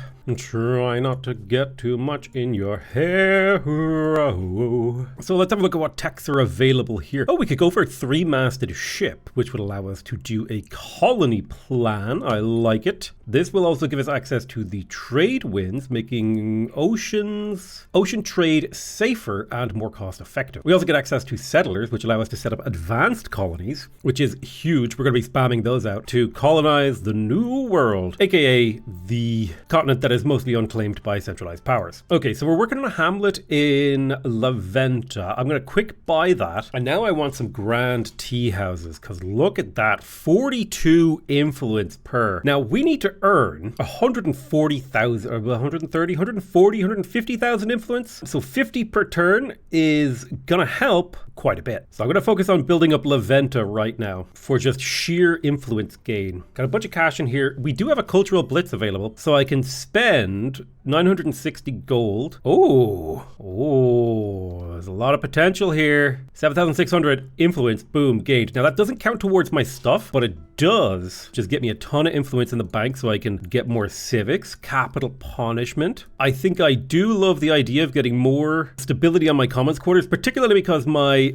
enigmatic quarter this era is a commons quarter. So that's just going to be a ton of influence. Also, we can theoretically claim a wonder. Brussels Town Hall gives you 50 fame for each previously claimed cultural wonder and 50. So this is just the wonder building wonder. Okay, so yeah, we could get a ton of industry from the Brussels Town Hall. I'm intrigued by this. Machu Picchu gives you plus 25% growth on all cities. St. Basil's Cathedral is a lot of faith per district and get some bonuses from adjacent district. Then we've got Santa Maria del Fiore. Stability gives you a lot of signs from commons quarters. Oh, Santa Maria del Fiore. Plus 5 influence per territory under the religion's influence on territories following your state religion. That is insane. Super powerful right there. Taj Mahal gives you 100% money per trader on settled cities. That is high stability cities. Taj Mahal is crazy strong. Ooh, Togepi Palace makes it Topkapi Palace makes it way easier to build wonders. You get a 50% production boost and also a 5% industry boost. Palace of Versailles is great for leverage. Oh man, I want like Topkapi Palace. I want the Santa Maria del Fiore and I want the Brussels Town Hall. Now I think the Santa Maria del Fiore, this one is going to be what allows me to get enough influence to get the other one. So I am going to claim this one first. Also it counts as a holy site, which is amazing. Let's grab the Grand Tea House in here. And I've got another Grand Tea House coming in. I'll pop a Grand Tea House right here, and that will get me a ton influence cranking out of this city. Now, the Santa Maria del Fiore, it benefits from having adjacent districts. So I think I might place it near this river system and then surround it in makers' quarters. But we'll do the grand tea houses first. Laguna de los Queros. A decent amount of production. It's got settled stability. It's got 29% surplus stability, which is fantastic. It does lack some jobs, which is going to hurt the city's stability, but I'm okay with that. I do think that I want to build the grand tea houses to secure all the influence gain. It's going to take a little bit of time for that. In Leventa, I'm going to pump cash in here to finish the grand tea houses. We're already cranking influence now. Akahanga has finished building. I was building like an industrial sector over here, wasn't I? I'll put the grand tea house right there, and I'll make some makers' quarters, and I'll put a grand tea house right there, and I want one more. I think I want it there, and I'll put a harbor next to it. So let's prioritize the grand tea houses over anything else, because we want those to be built up so we can get the insane influence, and that insane influence will also cause influence spread to increase. Love and Ming. Ming is crazy strong. 3-masted ship is completed. We now also have access to settlers, which we can use our gold on. Tech-wise, it would be good for us to unlock saltpeter, as this is an important resource for this era. We can also sell it to the AI, so improving it is quite good for trade route reasons. Now, Chalcatzingo. I'm thinking of annexing Peacock to Chalcatzingo. I will place a grand tea house right here. I'll place a grand tea house right here, and I will crack another little tea house right there. Got 3 tea houses coming. It's going to be fantastic. In theory, it should help stability. Hopefully. We'll see. Would love to do a cultural exchange with the Huns, but they refused it. I'm going to renounce. I'm hoping the Poles will take a diplomatic... Oh, perfect. They took a cultural exchange. That's 5% influence. That's big. I am going to propose trading with the Poles, the other Poles, what's her name? Boudica. I'm going to make this as a demand. So I'm going to let my war support sort of climb as I try to say, hey, you got to sign a trade treaty with me because I want to trade with them. The Mongols are my ally. I will request shared logistics to kind of deepen our collaboration. Our trade is heavily disrupted. I'm going to improve shared logistics with the Garamantes as well. And my ally always has new resources for me to scoop up into my empire. Now let's have a look at our trade networks. We have a little bit of a blockage. I think the only real blockage going on here is the resources that they were importing from me. I think actually there's a blockage somewhere here. Oh, there's a better trading screen now. Oh, didn't know this existed. So there's a little bit of a trade blockage, which is going to hurt the stability in my empire if any of my resources are fully blocked. Shouldn't be the end of the world. I think my game might be crashing. Well, we got pretty far without a crash. Oh wait, no, it recovered. All right. Now the Poles want monumental contractors. I will do that. A grievance has been triggered, but I will renounce it. Yeah, look at all these resources they have. God, I need to trade with them. Give me your resources. Okay, so Adulis has finished some more common quarters. I guess I can drop a few tea houses in this city. There's a nice one right there. Pop a little tea house down here too. There's 3 tea houses looking good. I'll even quick buy them to make the city go a little bit, chooch along a little bit faster. We've already increased our influence per turn by 30% coming into this era just by building a few tea houses. Nice. We've built the Santa Maria del Fiore. Now, I can't remember where I actually put that thing. It was over here. We'll need a couple thousand more influence before we can get more.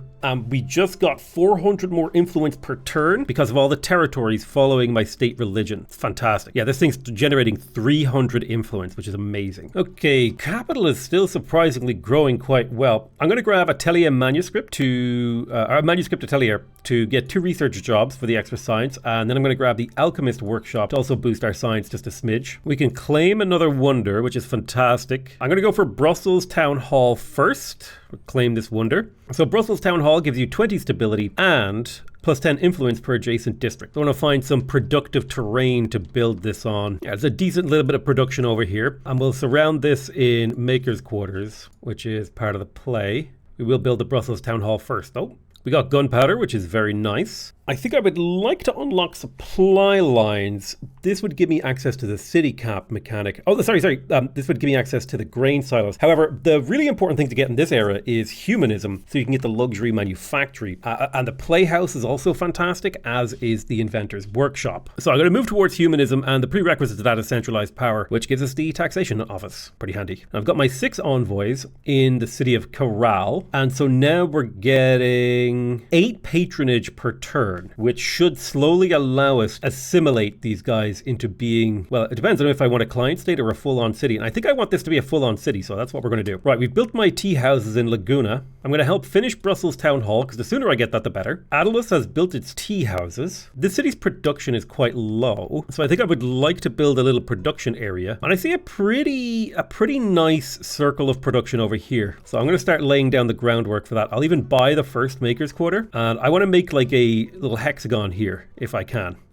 Oh, we found Vinicunca. Very cool. Oh, wow. It's great for hamlets. I'm waiting for the international crisis vote to begin here, and I'm hoping to pull people onto my side to force them to sign a trade treaty, or they have to declare war on me, which would not go well for their empire. All right, Chalka has finished its tea houses. It's got a little bit of a stability problem, probably mostly stemming from overpopulation. I'll grab a city watch because it's worth a little bit of stability. I should probably also upgrade the units in this city and build an extra one. I'll tell you what, we'll build the armory first to get experience on our units. Then I will disband the pikemen, because at this point I'm pretty confident what I want are just arquebusiers. So we'll fill the city with those. The Poles want to do a cultural entente. I will sign that. There's a crisis. I renounce. Let's do a customs union. Perfect. All right, let's quick buy the arquebusier in here. I'm going to bring this up to a full squadron of defenders. My diplomats are under attack. By who? Who are you? Okay, I need to resettle these guys. I'm going to settle these guys down in Lilyboria and get them away from my territory. They didn't have land, so I gave them some land. Hopefully it makes them happier. The Franks want a cultural exchange. I'm going to go for that. That's another 5% up bonus influence. We're up to 2k influence per turn. We have to earn another 100, still 130,000. I thought we were getting somewhere. Okay, we researched centralized power. The big thing is humanism. That's going to be where a lot of stuff comes in for us. Monarchy power, interesting. So we can get unit buyout costs or district buyout costs. I'm a big fan of the unit buyout costs for now, because I am in the process of like upgrading my military across my empire to the arquebus. So that'll be the prioritization for me. And my entire empire isn't working on that, but it is the current project. I need to upgrade my military. Okay, so are they going to have the world debate on scientific fact? I very clearly vote compatibilism, and I have the most international sway in the world. I will now start investing into order, although I don't really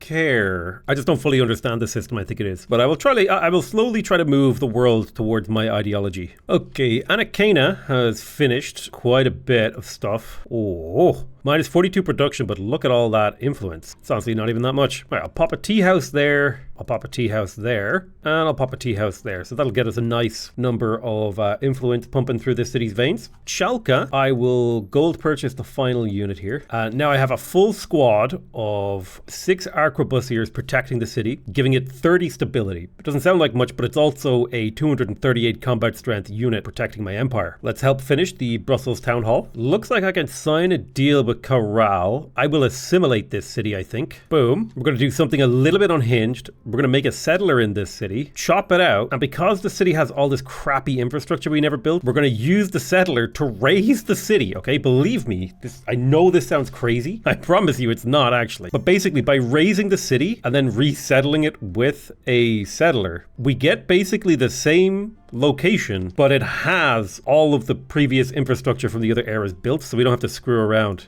All right, now the great thing is that this city is a very efficient place to pump gold into. I think the very first thing we're going to do is create a Maker's Quarter Dyson Sphere circle. I would like to fight for control of the Tehuanancans. See if I can walk my envoys over there safely. They might get attacked on the way. No big deal. Brussels Town Hall has been completed. Our job is to surround it with productive districts. Right, let's shove production into Beijing. Finish these Maker's Quarters a little bit sooner. We need to put some holy sites in Beijing. I'm going to convert this city to my culture to try and prevent the embracing of an enemy culture. All right, so in Laguna, we finished our tea houses. The city has slightly low stability, so a few extra commons quarters might not be amiss. We also need to rebuild the garrison in here. So I'm going to queue up 4 arquebusiers, and I'll use my gold towards that as well, and I'll disband these units. Banded.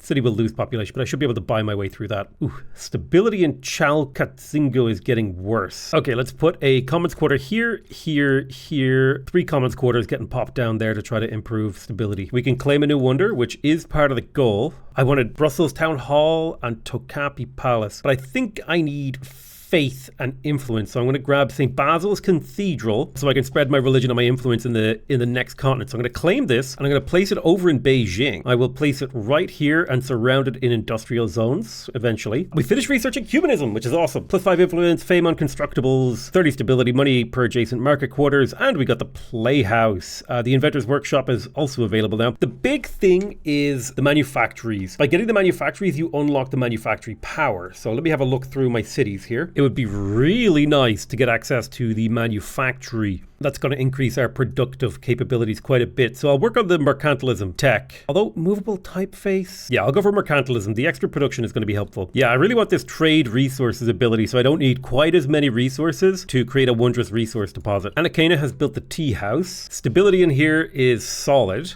Production is solid. Money is solid. Growth is okay. We do need some more growth. So I think a couple of farmers' quarters is on the cards, as are a couple more commons' quarters. So we'll do a commons quarter here and here to build up the city's capability. Perfect. We got the St. Basil's Cathedral over here in Beijing. That's going to help with Buddhism, and it's going to help with the influence as we start to build stuff around this wonder. See, I'm going to completely encase this wonder in Maker's quarters, but I'm also going to prioritize the commons quarters to keep this city stable because the stability is starting to suffer. So I'll buy the couple commons quarters to bring the stability back up. The Franks want a scientific exchange. I will take that. Perfect. And I have the influence now to pop in here to materials procurement and go for trade resources, which should in theory make it easier for me to make wondrous deposit. Yes, I can make an ambergris manufactory. Now, ambergris's special power is +5% science on all cities. It gives you +5 influence, 50 fame, 30 stability, and money. Excellent. Let's go ahead and pop that down right there. I'm going to prioritize that over everything else. And actually, it's really cheap, so I'm just going to quick buy it. Skadoosh. Nice little bit of boost to science. Laguna can make a tea manufactory. Tea gives you a 5% food boost across your empire. So I'll pop down that tea manufactory and prioritize it. We also have a silk manufactory. I believe silk is production. Yeah, silk is a 5% production boost. So we should see these come through. All right, Adelus.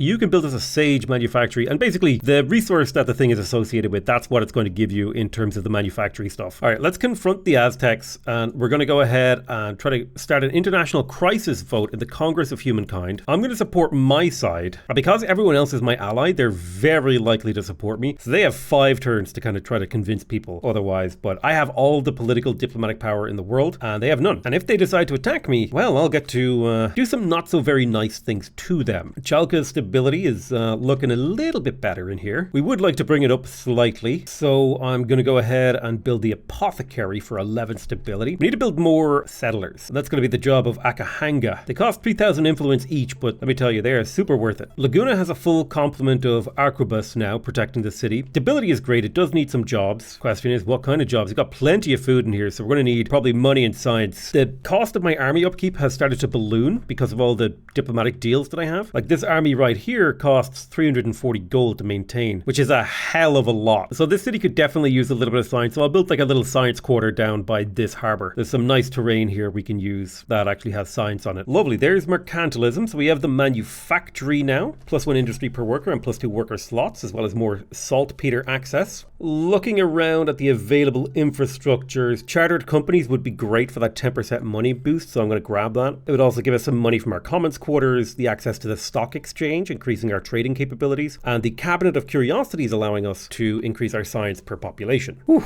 we lose so much influence to agreements, but that's part of playing the diplomatic game. Okay, Beijing, I'm going to pump money into it, and hopefully we can get the influence to climb in here. Unsanctioned war declared by Queen Boudica. Okay, so the only city that's really under threat from Queen Boudica, Beijing, and we need to get the influence to flip towards my influence so that we don't get the negative effect of these things being culturally converted by our enemy. So let's buy some arquebusiers to protect the city. We're going to keep working on those. We want to stack a 6 arquebus to protect. Now, to be fair, this city does not have that much population. It needs to be something we think about, is how much population do our cities actually have. Okay, Laguna, let's start making your science quarters. Boop, boop, boop. Trio of science quarters coming. I will also place a commons quarter there. Although this city has plenty of excess stability, so it should be fine. Yeah, Chalka's science is also pretty terrible. It was about time I started building a little bit of science in my cities. Looks like we have new trade routes to the poles. And by the poles, I don't mean like the top and bottom of the world. I mean the Polish. So I'm going to go through and buy all their resources, and that should bring my empire back up. Ugh. I had a pretty rough bit of time there while I think I could just click buy all. Oh my god, there's a buy all button? What? Buy all. That's amazing. I didn't know there was a buy all button. That's overpowered. All right, let's settle the city of Nanjing here. And we will attach territories. I think I'm going to take these 3 locations. And we'll start with the 3 grand tea houses with the goal of setting these cities up for long term. And it's very cheap to pump money into them, which I like. All right, let's build these hamlets. I'll pop a hamlet up there. And there's a decent hamlet there. And a decent hamlet down here. I'll get these cities up and running in terms of production and stuff very quick. Akahanga built another settler, and I think that is just what it does now, is it just cranks out settlers for me to continue to drop cities. I think we're going to pay wages here. Seems like a good use of our abilities. Need to keep putting cash into Beijing to keep the city safe, because the number of units that might come for us could start to climb up to very large amounts. I'm making so much money from selling resources. It's amazing. Akahanga has finished another settler. Ooh, you're finishing these a little bit too quick. I'm going to grab the high furnace and then a commons quarter for stability. And I will also grab the manufactory for production. Finished researching chartered companies, so we will be able to jump up our gold pretty darn quick. Science-wise, I'm going to pick up movable typeface to be able to pump up our science capabilities. And then I'm going to grab supply lines for food. How much until the next wonder? We need 18k influence. Now what we could do is run a cultural blitz somewhere. If I drop it here, it's worth 7,600. So I'll be able to claim a wonder next turn. A new wonder can be claimed, and we're finishing the 6th arquebusier in Beijing. Then I'm going to provide strong defense for each of my regionals by putting a garrison adjacent to them. That will provide a spy network, a spy detection network basically, and also tiles that my units are stronger when they fight from them. A couple of their spies caught my diplomat unawares, but we were able to retreat. So Nanjing was my newly settled city up here, and it's already done the great stuff of like getting harbors online. I think what we do is we need a decent amount of science, so I think we build a science quarter there, and there, and we surround this particular grand tea house with research quarters. So in Anakena, we got another commons quarter, and this city is built like a carpet of districts, which is amazing. We can claim another wonder. Ooh, Taj Mahal is sick. I think we've got to take the Taj Mahal. Doubles the value of the gold from my traders. There's a nice tile right here. I'll just plop Taj Mahal down. I will make sure I get that gemstone manufactory online though, because it's a 5% gold boost. When you're spending this much gold, a 5% boost is actually a huge amount of your surplus. Nice. We got a scientist star. We need to earn 30,000 science to get the next one. We are making 3,000 per turn. I'm going to start spending my leverage on placating these guys so that they have to surrender to me, constantly leveraging down their war support. Need to make sure I do that on a turn-by-turn cooldown. All right, let's settle a city right here. Boop. Nanchang, been created. We're going to pop down a tea house and a nice hamlet. Then we'll attach our territory and we'll place another tea house. And then, of course, we attach another territory and we get another tea house and another hamlet. Perfect. Great way to get a city up and running really quickly. Hamlets. Lots of potential there. We have the 3rd builder star, which is great. We're nowhere near the estate star, even though that's what I've been trying to do.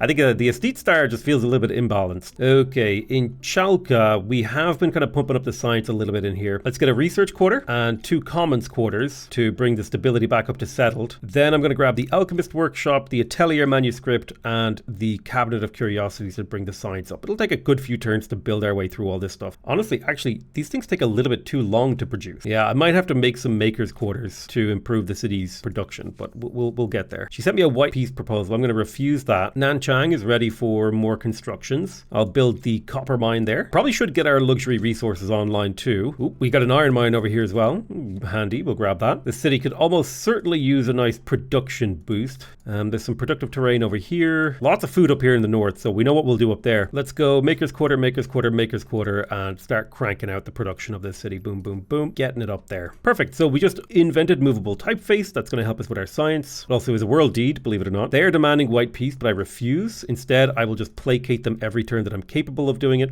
And the hope is we can start culturally influencing them from here. Nice, we got a garrison over here. So if I go to the spying map mode, we actually have some detection here. Awesome, so we've unlocked artistic expression. Do we want free arts or do we want censored arts? Censored arts would give us combat strength in our units. Free arts would lower our city cap, but it would move us towards influence from emblematic disc, which I'm kind of you know, I kind of like it. Yeah, I'll take censored art so that my cities lose stability slower. No, if stability becomes a problem, I'll be in a better position to deal with it. Right, let's go purchase through some stuff in the capital because the science potential in here is very high, but we need to get all the science infrastructure now to try and pump science for that. Nice, we got the agrarian star. Looks like it was the first agrarian star. We need another 50 population in here. Gee. Oh, we finished Taj Mahal, which is fantastic. Awesome. Laguna is finally starting to work on a little bit of science. So we're going to crank that out like so. 3 more science districts in here will do the job. And then I reckon it'll be time to get the alchemist workshop, the university, manuscript atelier, and the cabinet of curiosity. So in about 25 turns, the city's science will be insane. Production in Anakena is really strong. I would like to get up to about 1,000 production, however. So I'm going to do some productive districts here to build another circle of industry. Okay, press freedom can prevent empire revolution, or we can get freedom of speech. I think we prefer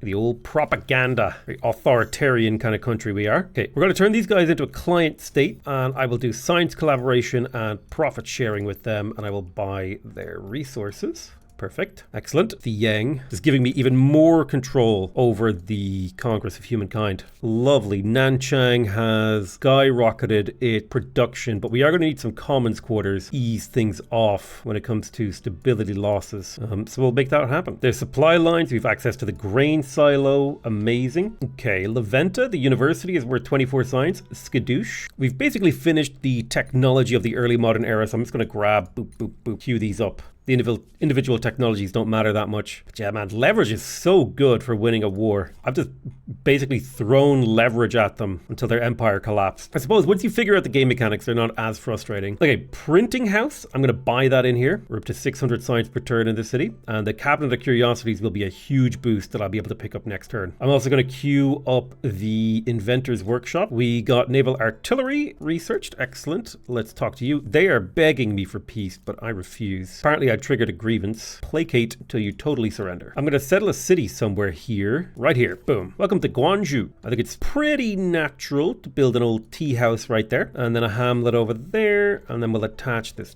territory. Let me do the same thing. Well, I think I should do Hamlet first, actually. Oh yeah, look at that. 21 food, 32 production. Love to see that. Grand tea house right there. Just kind of following whatever the city thing recommends. Oh, Mongols. How do I buy this land from him? I'm annoyed that he got that before. All right, so next turn, the Poles will surrender, allowing me to force my demands. I am looking forward to enforcing my demands. As this siege cannons, ongoing war can be ended, and I will. I'm going to force their surrender. How come I can't force them to be my vassal? Let's have a look. Can I steal a little bit of territory here? I can steal Acellus Primus and Rassel Hague. Ooh, I could get Kalausi as well. And Aeolus Tertius. Oh, I could steal so much of their land just from this war. It's like, oh, get in force. I just stole so much of their empire from a very, very easy war that all I had to do was to spend leverage on. Oh, that felt good. The world is starting to fill up now. I'm up to 47% Tiwanuku. I'm kind of hoping I can deal the client state status of this place. I wonder if there's a way to get rid of other people's patronage. That'd be helpful. Agilus has finished its construction queue, which was a whole bunch of industrial zones trying to get its production up a little bit. I'll go ahead and grab the manufactory in here to keep production up. Also, I never built the aqueduct. Probably not necessary at this point. I'm also going to go ahead and grab the grain silos, although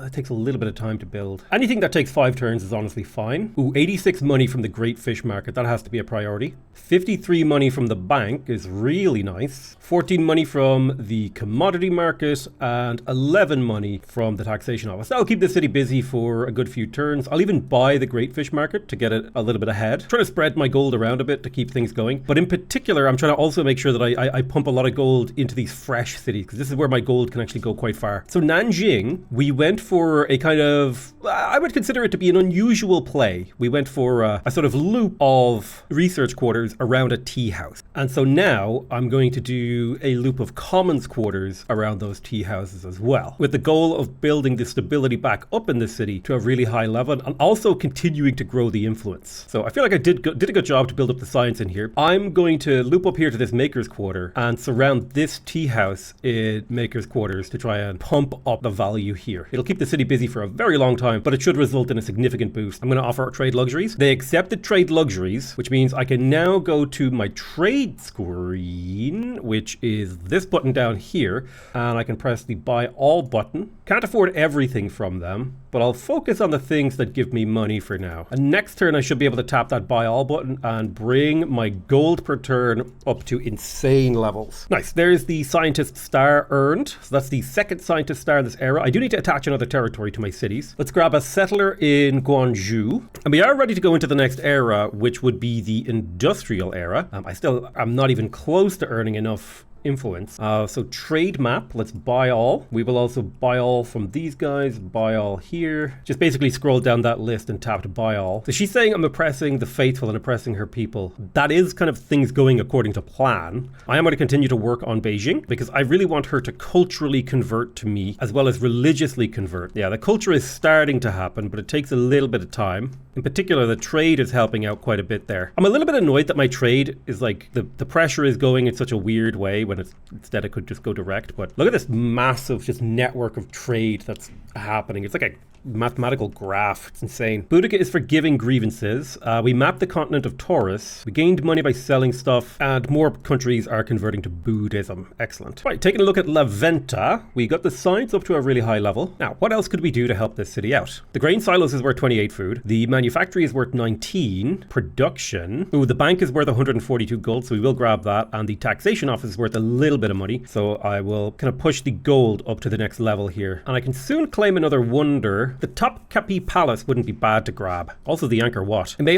also be worth my while to consider either attaching these territories to Beijing, or I could make a gigacity over here in Beijing. It kind of has an appealing feel to it. I may make a gigacity here. I'm gonna pump money into Beijing. I'm looking for a tile that will give me a lot of influence. 7,600 over here. Boop. I don't know why. I wish it would explain why and what Cultural Blitz actually does, but I can now claim a wonder. I'm going to grab the Top Capi Palace. Go ahead and claim that, and I will probably build it in Beijing. I think attaching it adjacent to the existing maker quarters that I'm planning is a good idea, although I wish I'd placed it here. Would have suited me slightly better to be there, but that's okay. I'll switch my cities over to helping Beijing in the near future. For now, though, hey, we discovered 100% of the world. Awesome. Okay, we got a settler in Guangzhou. I'm going to go settle Sawalakan. I will build an outpost here, and I think I'm going to turn these last few pieces of territory into a single city. The Armenians here, we could establish contact with them and start building up a relationship with them nice and quick. Hunza as well. It shouldn't take us too long to build up. So Guangzhou built a settler as I'd hoped. And I kind of built this city chaotically for the purpose of just letting the city kind of decide its own fate. We definitely need a couple of commons quarters, but I don't like putting commons quarters adjacent to commons quarters. Okay, stability is back up to a tasty position here. Make sure we built that saltpeter mine, and it's probably a good idea to build a harbor in there too. Keep that city busy for a little while, and then I want you to help with Top Capi Palace. Right, Beijing is going to take Rassel Hague. Looks like the other players are helping me build my wonder, which is fantastic. There's the expansionist star. I'll place another grand tea house in here and get that built. Awesome. Top Capi Palace has been completed, and we got the scientist stars. That's 3 scientist stars completed, as well as 3 builder stars. The only things remaining, we could probably get the silver agrarian star. I don't know if I'm ready to move on to the next area yet. It probably is getting close to the time where I should do that. Stability here is really good, so I'm going to make some more makers quarters. In particular, I'm going to surround the Topkapi Palace with Maker's Quarters. We've got a lot of Maker's Quarters pumping out in here. Right, Nanchang is losing a little bit of stability. Now I could put a Commons Quarter there for 27 stability, which seems like a pretty okay move. There's a grand tea house here. Thinking I'll put a couple more construction zones around that. All right, colonization is an option. We can get 2% food, money, science, and industry per city on the capital, or 5% of everything in other cities. I'm going to go for vassal colonies. I prefer that. Sounds a little bit better. Right, I'm going to settle my city right here on this lovely river. There's the agrarian star. I'll put a nice grand tea house right beside the river and a hamlet right there. We will start the construction of an outpost for the city to annex. Guangzhou is going to grab Almaz, and we're going to build a tea house right there. Oh, stability went down hard. I may have established one city too many. Yeah, I'm a little bit too far over the cap now, so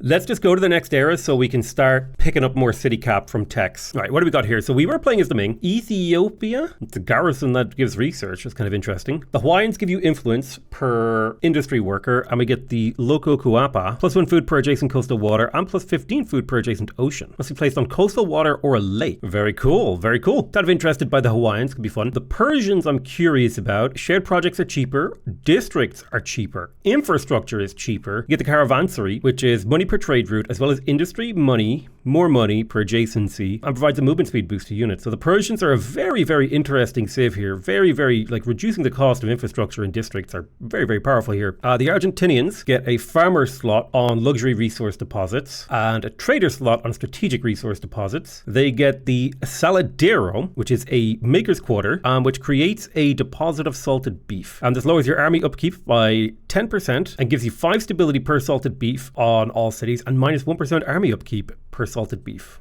Very powerful. All right, that's a very, very powerful set of abilities there. The Saladero is insane. The stability and cheaper armies is quite good. The Austro-Hungarians just give you influence on your districts, influence on your emblematic districts, and the Operan House, which is +3 stability per districts and territories. That is just the end of stability problems for the rest of the game, the Operan House. See, the British are expansionists. They get money per number of attached territories on your capital, as well as science, and they have the Colonial Office. One can be built in your country, and the other can be built in your vassals, I guess. Can only be built in other civilizations' territories when you are their liege. So I guess colonial offices, so there's a version of it that you can build in your own territory and a version you can build in your vassal's territory. Very powerful, very cool. I kind of wish there was a generic version of the colonial office that every civ had access to. So this was like a unique version of that. The French just get a 10% science boost. They have the exhibition hall, which is a lot of influence and a decent amount of science. The Germans have cheaper units, combat strength on veterancy, and the coking works, which just produces a lot of industry, but it produces a lot of industry per pollution as well. The Italians get you stability on your commons quarters, influence on your commons quarters, and making your commons quarters cheaper. The Teatro gives you influence on your traders and researchers and on your adjacent districts. So the Italians are very much so great for generating influence. Mexico, 10% food on all your cities. Boom. The Hacienda, a lot of food. Oh wow, the Hacienda can go crazy. The Russians give you stability on your administration centers. Your units get more experience for all the territories you have attached. They get 10% industry per worker on city or outpost per train station. Holy shit. And absorbing cities is cheaper. So they want to build a big giga uber city that has insane industry output from having lots of train stations. You get the Sobor here, +2 influence per number of attached territories, +3 influence, +5 stability. Kind of interested in switching to Russia. It's kind of a fun thing to do. +1 science per international sway. That's pretty darn good. The college does technically count. +2 influence on religious districts. That'd be a lot of influence for us. The Siamese is just straight up +3 industry per district on all cities and +1 money generated from all ongoing trade in all cities. The floating market is +1 money per population, +5 industry, +3 money per adjacent market quarter. I kind of like the idea of going Russian here. I like the idea of making some big super cities. So I think that might be the direction we go here. Trying to think what would be best for my build. I think the Russians just sound really fun. I like this extra industry per worker per train station and kind of encourages me to make train stations. So I'm going to take the Russians. It just seems kind of a neat gameplay mode. Very cool. So here we are. We are heading into the industrial era. My civilization's walls change, the cities change, everything kind of, buildings get upgraded, all very fun stuff. So welcome to the industrial era. Many fun things will happen in the industrial era. The Poles want to do humanitarian aid. I will like that. I'm going to renounce my claims to things. I want to use leverage on them. Now, I think in order to get the maximum value out of Russia's abilities, I think the first thing we want to research is steam engine here. And we're going to have to work on those train stations. In the city of Jinan, I'm going to grab myself another settler. The idea being that I settle a bunch of cities, they get to create a bunch of resources for me, and then I merge them together. Idea there. So the Sobor is a religious district. I'm going to building it in here. 1, 2, 3. That'll be our 3 Sobors. Anakena also wants the Sobor, so I'll just cram a few of them around. Doesn't really matter where we build them as long as they get built. Okay, we have the option to go for irreligion here. We can go for secularism, which gets rid of our state religion and we become immune to religious grievances, or we can go for state atheism. This gives extra bonus fame. Foreign religion strength bonuses goes down. We replace our current state religion with atheism. We lose the ability to build holy sites or pick tenets, all religious civics are locked, and some invested influence is reimbursed. I think secularism might be the play, but I kind of want to stay on the religious side of things. I think it's a little bit more interesting. Okay, I would like Leventa to absorb Chalcatzingo, but in order to do that, I am going to have to build the Sobors first. And since Chalcatzingo is going to be absorbed, I'm going to build a Sobor, and a Sobor here. Don't really care where they go. And then in order to make it cheaper for the city to be absorbed, I believe you need to build this infrastructure. So I'm just going to queue up whatever the cheapest stuff is. And all of my gold will be going towards completing stuff in these two cities to try and get them to merge. Otherwise, whenever a city comes up, I'm just going to be building Sobors in them. I'm going to see if they want to trade everything. It looks like they do. So I'm going to go to my trade screen, buy everything here, just scroll down and make sure we have all the resources. We finished researching the steam engine. So my maker's quarters are cheaper now, and we have the colony blueprint. We now get pollution on maker's quarters, which is something we need to be careful about and be paying attention to, because I believe if I go into the city now, you can see, yeah, low pollution. That will start to get worse as time goes on. So our ability as the Russians is for every train station, we get 10% industry per worker. Right now at the capital of Leventa, we're getting 15 industry per worker. So I'm going to start building my train stations, and they're going to be going on top of old districts that are adjacent to the administration centers, I think. We've got our train stations queued up. I'm going to put a train station down here by the harbor, and a train station probably here is fine, and here. Got a lot we need to build. I'm going to go ahead and disband this settler because I want to build my cities with influence now. So now that we've completed the steam engine, we definitely want to get the seafood wholesalers. That's 3 money per naval trade route and +2 money per trader, as well as 5 money on our harbor. So fantastic way to increase our economy here. So we'll push through for that. The Poles want monumental contractors. Every treaty I can get her to sign is honestly just good news for me. So whatever she's willing to propose, I'm willing to sign. Right, as far as I'm concerned, it's Nanchang's time to build some maker's quarters. Sorry, train stations. A lot of new grievances are available. And we can claim a new wonder, although that's not our goal. I will renounce the oppressing the faithful. I will renounce all. It did cause me to lose a trade route, but that's okay. Okay, Akahanga has finished building its Sobors. Its stability is really low, though,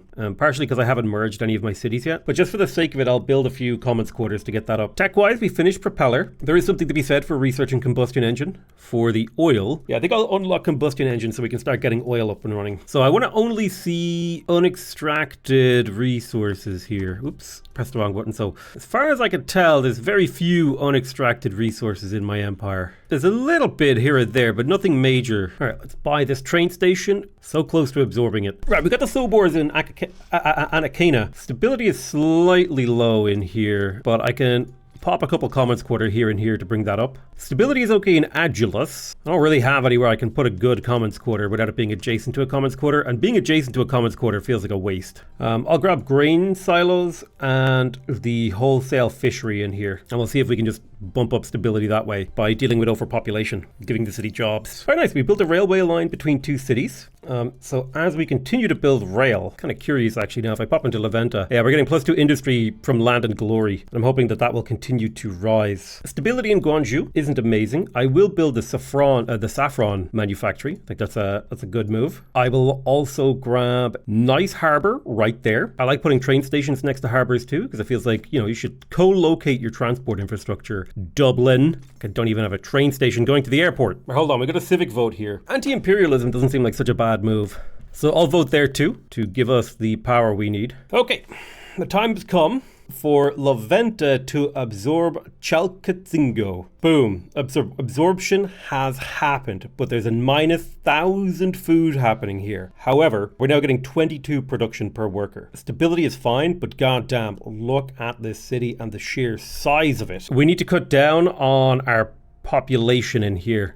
And probably the best way to do that is to build units, believe it or not. Although I'm kind of okay with letting the city depopulate itself. I will put the 2 turns in to get grain silos, which will not exactly solve our food problem because it's only worth 42 food, but it will help. So in order to feed my people, I'm going to need to get the fertilizer plant, that's 10% food in there, and the industrial silo will also help quite a bit. Industrial production is another option here. We can get +2 money from overpopulation and science from traders, or production from farmers. And I think production from farmers is the play here. I'm going to go ahead and grab that. And I'm going to get to enact anti-imperialist for free. Right, let's have a look at Nanjing. It's looking pretty good. It's missing its Sobors, so let me go ahead and get those. And then it'll want its train stations. So once it has all those, it'll it'll be ready to merge. We got a new civics vote in the Congress. I'm going to vote for censored arts. I think that's the play here. I have a lot of clout in the World Congress, the Congress of Humankind rather. Stability in Anakena has been sated. Let's start building those train stations. Akahanga has increased its stability so we can do its train stations. The idea being that we can connect up our empire in a very juicy, very friendly way. All right, we got a little bit of grievances that I can renounce. I've been mostly avoiding taking umbrage with my enemies. Apparently I can reinforce here. My ally is fighting the militia. I guess I can help out, give them a hand. Well, they got all my units killed. Thanks, ally. But I have secured the oil in this territory, although I did plonk this outpost in a really bad spot. Hold on, let me pillage that. Right, Nanchang has all the stuff that we wanted to have in order to begin merging. Now the question is, I think I'm going to merge Guangzhou and Nanchang together, so I'll pump some gold into Guangzhou. Now that they both have their districts and stuff, I'm going to merge them with Guangzhou as the main city, I think. So let's absorb. And then we'll absorb Dub here as well. And we'll build a Sobor and a train station up there. And we're getting +8 industry per worker. So our industry has now gone crazy. And we've gone for the Gigacity play. I'm going to plonk an outpost right there because it'll be finished in a single turn. And then I can just relocate it to somewhere I think is viable, like right there. We'll build the oil well. And we can use our influence to build a train station. And we can use influence to reforest this desert for pretty cheap, honestly. That's the thing I find very silly about train stations. Like, you can build them for 180 influence in these things, but if you try to build it in a city, it costs thousands of production, which I think is just, this is dumb. This is dumb. Stuff like train stations should be built with influence. If they can be built with influence in outposts, it makes it, it's so stupid. It's dumb. Is what I'm going to just say. I'm just going to say it's dumb, and I'm going to move on, and I think they should change it. Clip this and send it to the developers, okay? I want you to take this timestamp and say, hey, things that I can build in my outposts with influence, I should be able to build in my cities with influence, because it's really stupid that the most efficient way to build a train station is to come in here, detach a territory, click the territory, build it, and then reattach it. Just let me do that with influence. Like, come on, let's be sane people here. So I finished the scientific method. Now this city is pulling in a decent amount of total food. It's hard for me to tell what the total gains are in here. I would love to be able to see the total gains, but I'm going to plonk in a fertilizer plant because that should be fairly cheap to buy, and that will eat away at the food deficit. We also want the seafood wholesalers. That's worth 300 cash. I think the next thing we're going to be doing is absorbing Laguna de los Cerros. Look, I just think that attaching territories should make districts cheaper. Or like the product, I don't know. There's certain aspects of this game that frustrate me.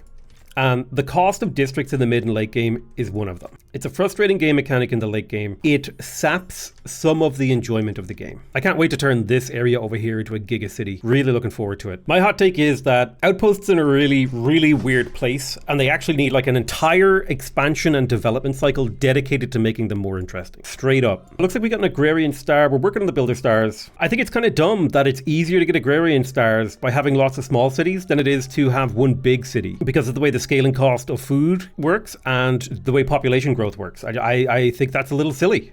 Buy another train station, 8 industry per worker in here now. We're going to build a manufactory because that's going to give us a lot of base industry per worker. Yeah, look at the speed these train stations give. I can get all the way over here like instantly. It's amazing. We just finished mechanization, which will get us industrial silos. I'm going to pop those into the capital to see if we can't try to help with the food situation there. My hot take is these buildings, it shouldn't be food per farmer. It should be like +1 food per farmer and then +1 food per population. I think that would make these more interesting and viable. But I will get started on it and I will build it. Worth 44 food, which is a little bit of the deficit that I'm encountering right now. So Laguna, I'm going to pump gold into Laguna to get its train stations up. And then I will pump gold in to finish all this infrastructure to make it cheaper to absorb. I'm pretty sure that has an impact. Moving into the tech screen, microbiology will make farmers' industry cheaper. We'll get pollution on farmers' quarters. Population will eat less food. And we'll get stability per population as well as whatever this is, stability per trader. Excellent. So I'm going to work on microbiology. I think that's going to help my empire out quite a bit, reducing our food consumption. We can claim a new wonder, but we don't want to. Well, I mean, there are some really cool wonders this era. Big Ben gives science. The Eiffel Tower gives a lot of industry. The Royal Palace is science on osmosis events. The Statue of Liberty is a lot of money in science for your sphere of influence. The Kaiserliche Werft is the shipyards. Makes your navy stronger. Pretty cool. Okay, looking at Guangzhou. I'd love to buy Lublin off this guy. Yeah, I think in Guangzhou we're just going to work on infrastructure. So I think getting the fertilizer plant for food, the grain silos for food, and the whale fishing for food. I'm going to get the sawmill because that's going to massively increase our productivity. The conveyor belt will also increase our productivity, as will the manufactory. So I'll go production, then I will build gold in the order of the buildings providing the most gold. Then I'll build food, and then I'll build science. And that should keep this city busy for a very, very long time. But by the time it's done, it will be very, very powerful. Like, here's a perfect example, right? I detach Rasselhaig, boom. I come in here, I pop down a train station and a harbour just for good measure. And then I come in here and I reattach the city. And like, that was so much cheaper than spending, how much production is this? 5,000 production on train station. Genuine madness. Agilus has finished its Sobors. It's time to get these train stations online. We finished researching microbiology. I'm hoping that that will make less population growth being lost in the capital. Yeah, no, the capital's growing again now. Awesome. So I just quick bought all of the train stations in Laguna. And if I buy the fertilizer plant, getting absorbed or absorbing the capital got cheaper. So I think that's what we need to do. We need to get basically all the infrastructure in here. And I'm just going to churn money into this place until it has it all. Every turn, I'm going to click this money button into that city. All right, what else can we research now? Coal energy will make our production a lot more powerful. So I'm going to grab the coal plant here. Urban planning will give us city cap too. So I'll move in that direction. All right, Laguna. We'll buy the grain silo and the whale fishing, and then we'll wait a turn. And I will queue up all the same things in the capital to try and get them done. Perfect. We just unlocked electricity, which will, yeah, we're going to get a lot more pollution now. We're up to 300 per turn, a lot of it coming from me. Let's see here. We can go for academic arts or independent arts. Academy of Arts will give us influence on research quarters per adjacent district, whereas artist studios will give us influence on commons quarters. I'll take academic artists here. So I'm going to put makers quarters on the tiles that make production, and then farmers quarters on the tiles that make food, in an effort to optimize the productivity of my cities over time. This new gigacity that I'm starting to assemble. Akahanga has finished its train stations. Anakena is about to finish them. So I'm going to come into Akahanga and I'm going to absorb Anakena into it, turning this into one single large city.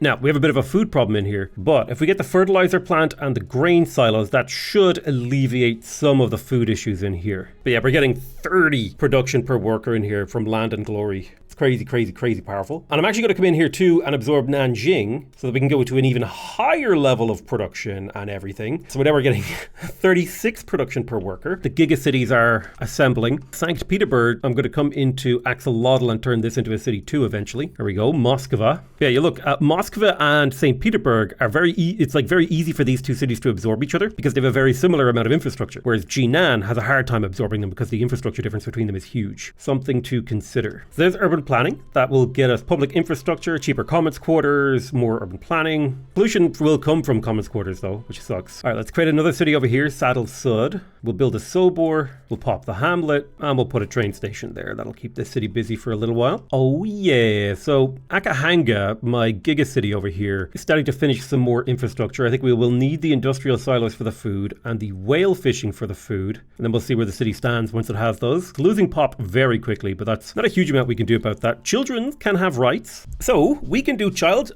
education, or we can do child employment. I think it's got to be child employment. Plus 2 money per worker is fantastic. It does mean we grow a little bit slower, but the children yearn for the mines, okay? I do like the idea of getting wireless technology for the influence on commons quarters and making hamlets a little cheaper. We've also got working conditions, so we can have workers' rights or profit focused, which means rebels spawn faster. I do like the idea of being profit focused. All right, let's have a look. We're going to do working conditions here, and we're going to focus on profit focus. That 5 money on the makers' quarters is very nice. It's going to lead to us getting a nice scaling amount of gold. All right, we got the sign to start. Laguna.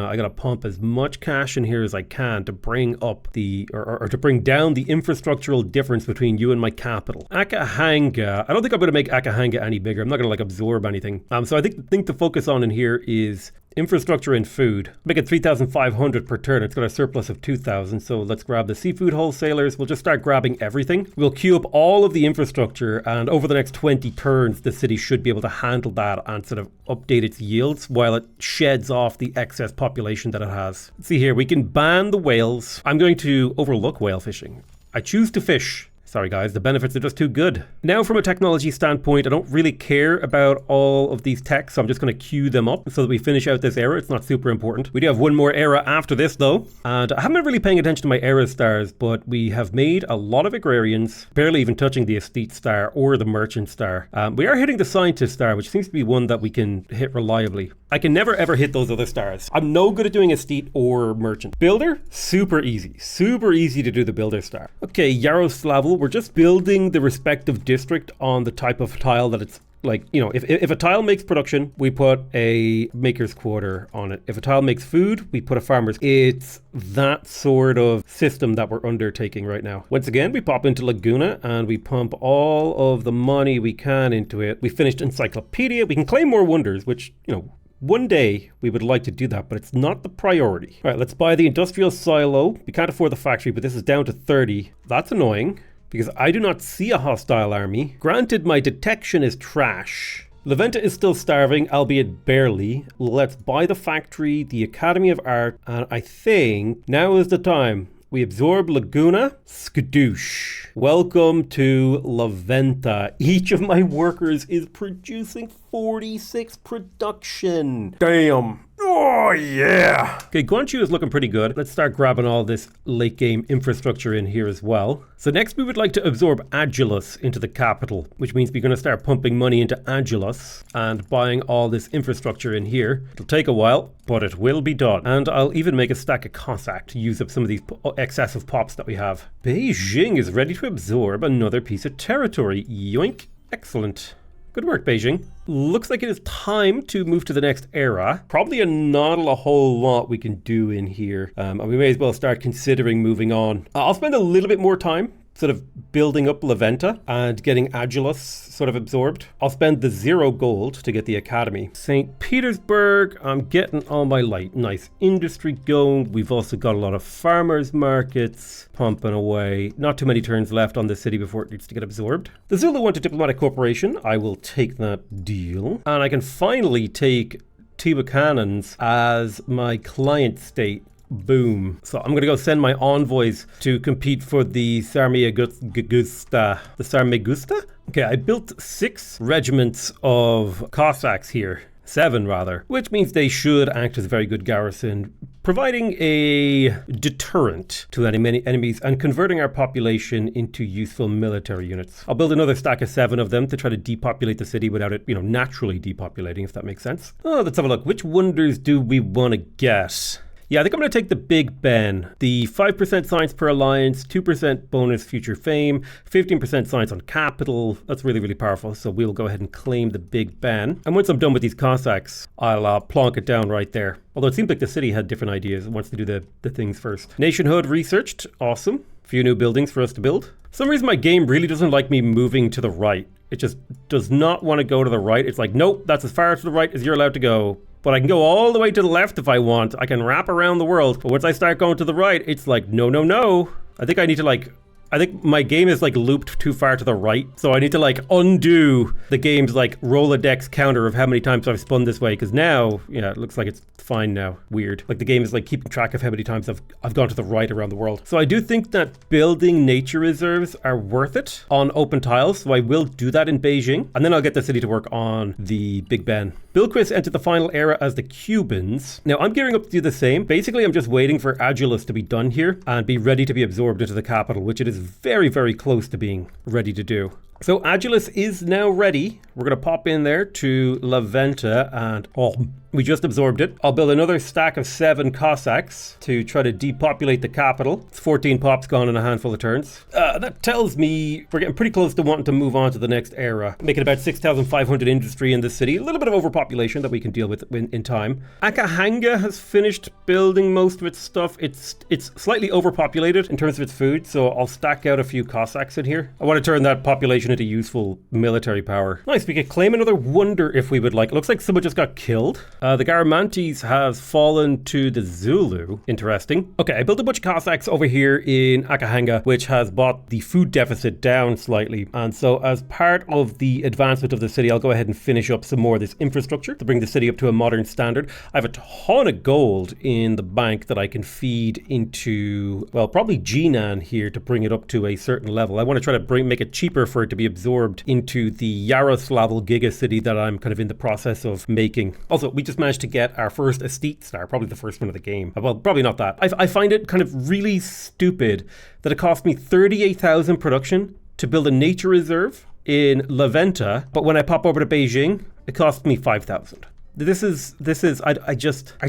Can anyone see me here and just see how stupid this is? I think this is dumb. I genuinely hate this about the game. Let the developers know. If you hate this too, let them know. This is stupid. I hate this. 38,000 production in La Venta to build national reserves, nature reserves, 5,000 in Beijing. Again, I would be better off detaching, right? And let me just show you this, right? 38,000 production, okay? But here's what I can do instead. I could literally go through my city, detach. I'm just going to detach every single piece of territory from my capital now. Okay, so I've detached everything. And now if I just pop in here, it's 2,000 influence to build a nature reserve there. All right, cool. 2,000 right there. Remember, this is 2,000 influence that's getting translated into 40,000 production. The problem is that the game is the way the game is designed is that it is incentivizing me to engage with the game mechanics in this way. And the problem with that is this is not a fun way to engage with the game mechanic. This is not fun to do this. I am not enjoying this. I feel like I have been given busy work. I've been given a job that I do not enjoy. And that is why that needs to change. The game incentivizes me to do this. And so you need to design the game in a way that I don't feel incentivized to do this, because I'm going to ruin the game for myself, and you cannot stop me from you can't just ask me not to do it. I'm going to. So you need to change the game. You need to save me from myself. I will ruin your game for myself 100% of the time. You need to save me. Please, for the love of all that is holy. Okay, I think I've actually managed to completely break the game. I'm just going to quickly make a save here because I think I've completely broken the game.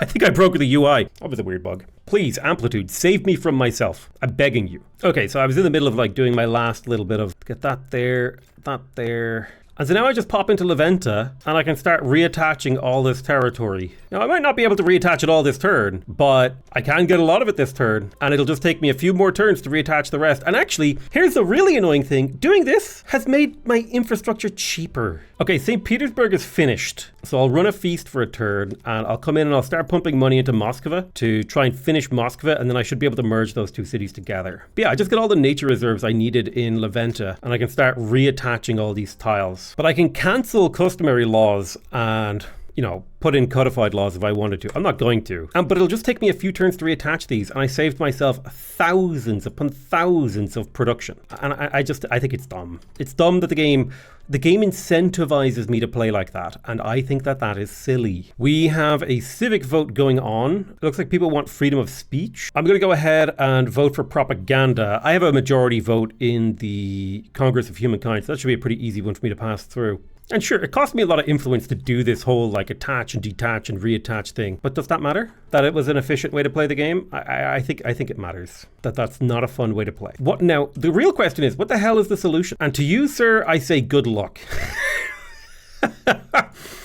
Good luck to you. I don't have a solution. Listen, I identify problems. I don't get you solutions. So if you want solutions, you go to a different guy. I find the problem, I tell you where the problem is, and I leave. You want solutions? You gotta talk to the solution guy. I'm the problem finder. I will point out the things that are wrong. How do you solve it?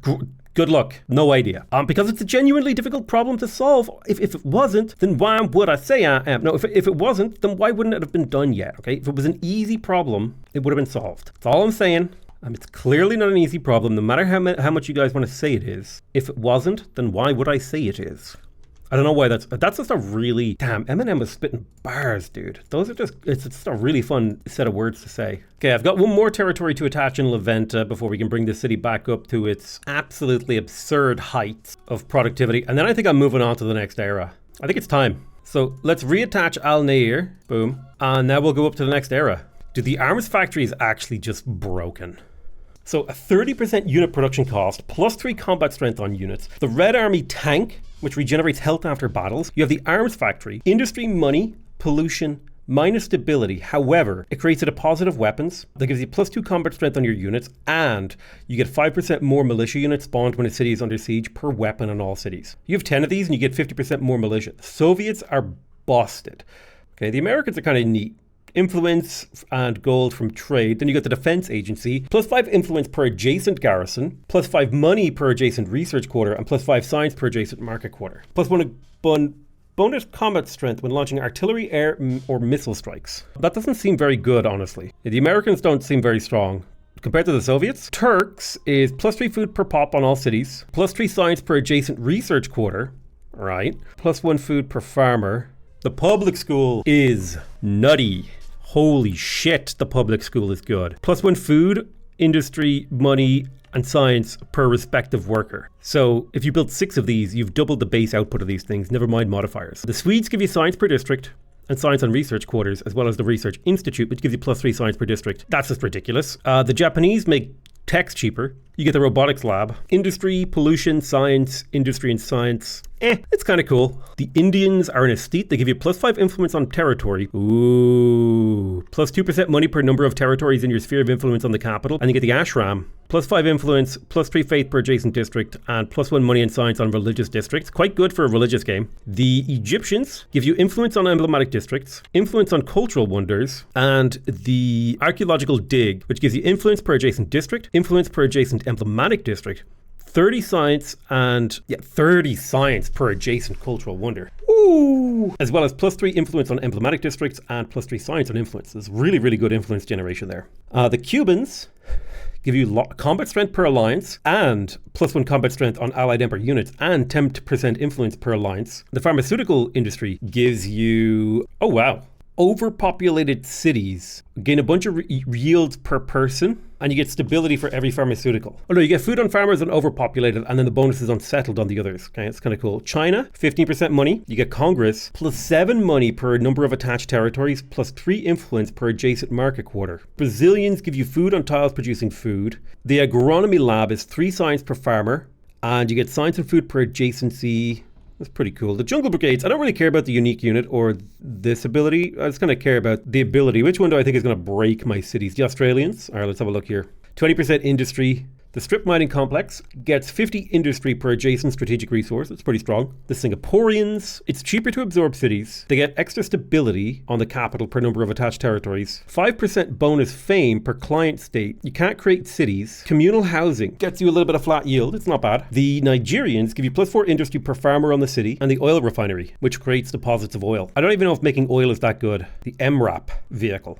Pretty good. New Zealanders, 8 science on coastal water. The Sailing Club gives you influence and stability. The Polar Base gives influence on researchers, science per adjacent sterile terrain. Researcher slot too. Pretty good. The one that I think is busted right now is the Turks. The public school is crazy. I do, however, think the Chinese are best positioned to take advantage of my capital. Either that or the Singaporeans. But I'm gonna pick the Chinese, even though I think the Turk ability goes crazy here. I gotta pick Turkey, man. Those public schools are nuts. All right, welcome to the information era. I don't remember what this is. The contemporary era. Right, so if I build a public school here, boom, it just straight up makes all these guys better. All right, in terms of research, I would like this 1% money per naval trade route on all cities, so that seems quite good. I'm gonna grab that naval air strategy. The game ends in 124 turns, but I don't know when I can end the game. Okay, I think the goal is to start making as many public quarters as humanly possible in my cities. The scaling capability of public quarters is a little crazy, because while the public school doesn't actually increase, what's the word here? It doesn't actually increase the number of jobs you have. It does increase the amount you get from those jobs, which is crazy. And the one place we know that to be true the most is in the capital. The sheer amount of scaling benefits we're about to unlock here as we churn through these districts. Like, I just want you to take note. We've got a bunch of public schools queued up, and we're talking like 7,000 industry, 6,000 money, 3,000 science, say. Whew, the game is thinking about crashing here. Didn't realize I was pushing the game to its limits, which kind of makes sense. Okay, I think it's time to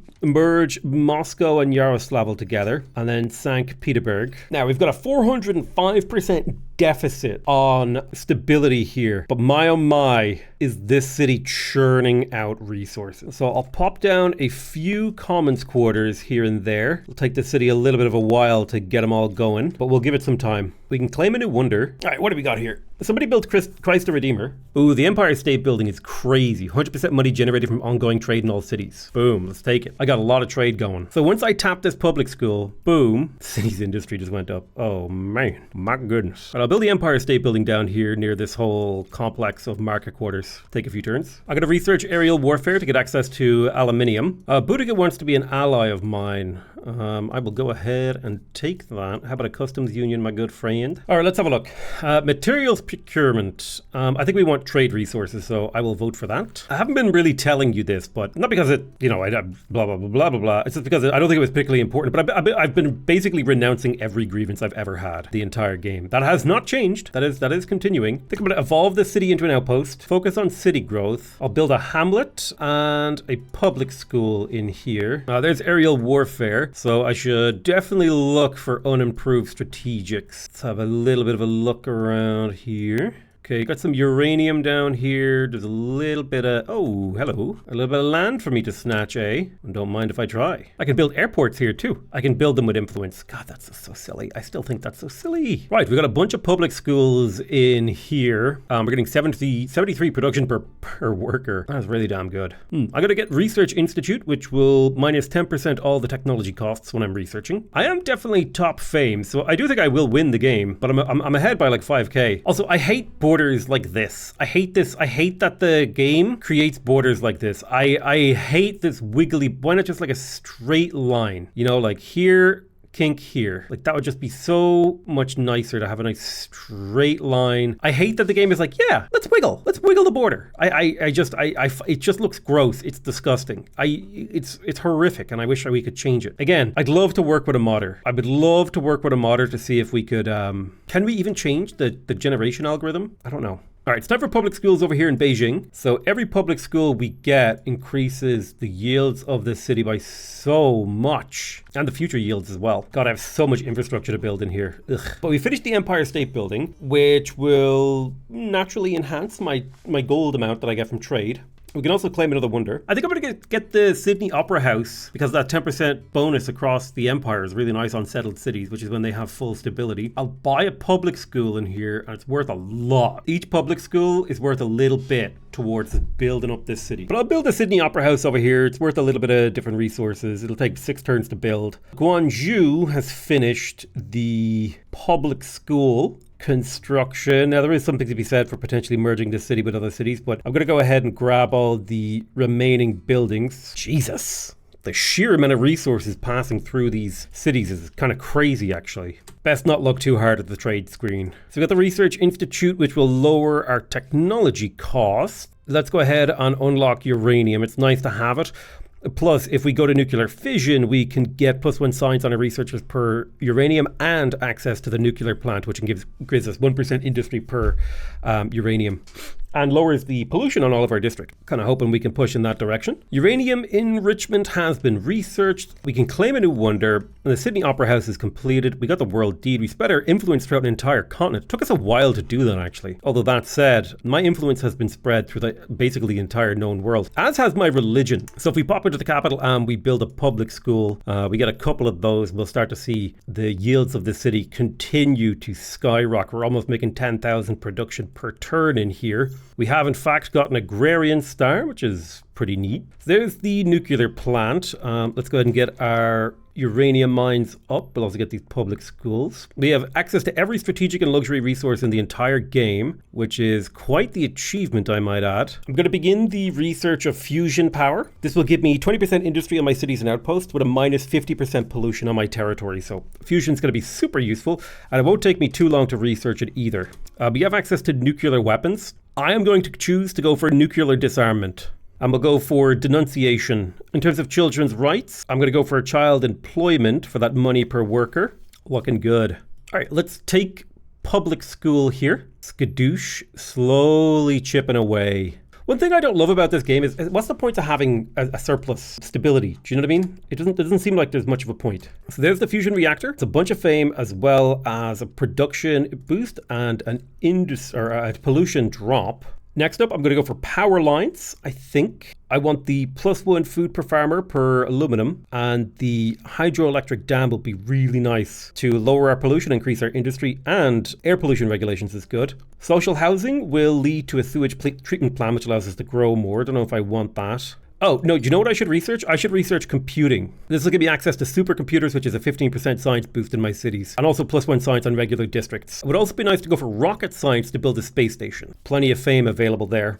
More wonderful public schools. Well, we got a builder star. I've got the silver builder star here, which is nice. So many public schools. Global pollution has reached... Oh, as the top polluter, I gain fame. Nice. I'll put a single turn into the nuclear plant because that's worth 500 production. Making 14,000 production in the capital. Computing has been researched, so we get +1 science on regular districts. Brings us up to a ridiculous amount of science. I'll grab supercomputing because that's a 15% science boost. Gadoosh, 400 to 500 science per turn. And I may as well get the neighborhood watch because that's also a great boost to our influence and our stability. We got a merchant star, which is fantastic. Actually, we got a gold merchant star. I'm baffled by that. I'm going to go for globalism to be able to trade with the world. Love being able to trade. Excellent. We got all of the public schools in our capital, so now we're getting 123 production per worker in our capital, which I don't think I need to tell you is a little bit crazy. I do think the Monarchy Observatory gets us a huge amount of science from our allies. 1,800 science from this single building.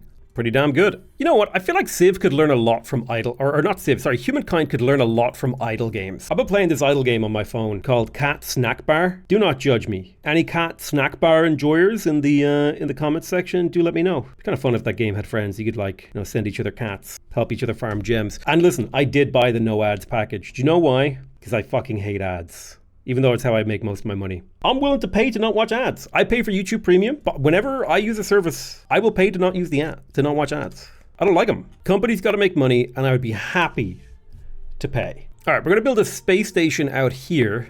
This thing is worth fame. I'm going to build the geosynchronous satellite as well. That will get us more fame, as will in situ mining get us more production, and Tech Park will get us more science. Okay, the space race has happened. We have built a thingy, so we can get learning, production, or prosperity. I'll take the science, that's fine. Hell yeah, we're coming up to the end of the game, and progress has been made. I'll build the lunar lander over here. That'll take 5 turns. What if I merged Akahanga to Guangzhou? Do you know what? Let's do it. Now we've got a city. Now we're cooking. We finished that observatory wonder. Are there any like old ones? Not really. There's a few back there. Maracana Stadium.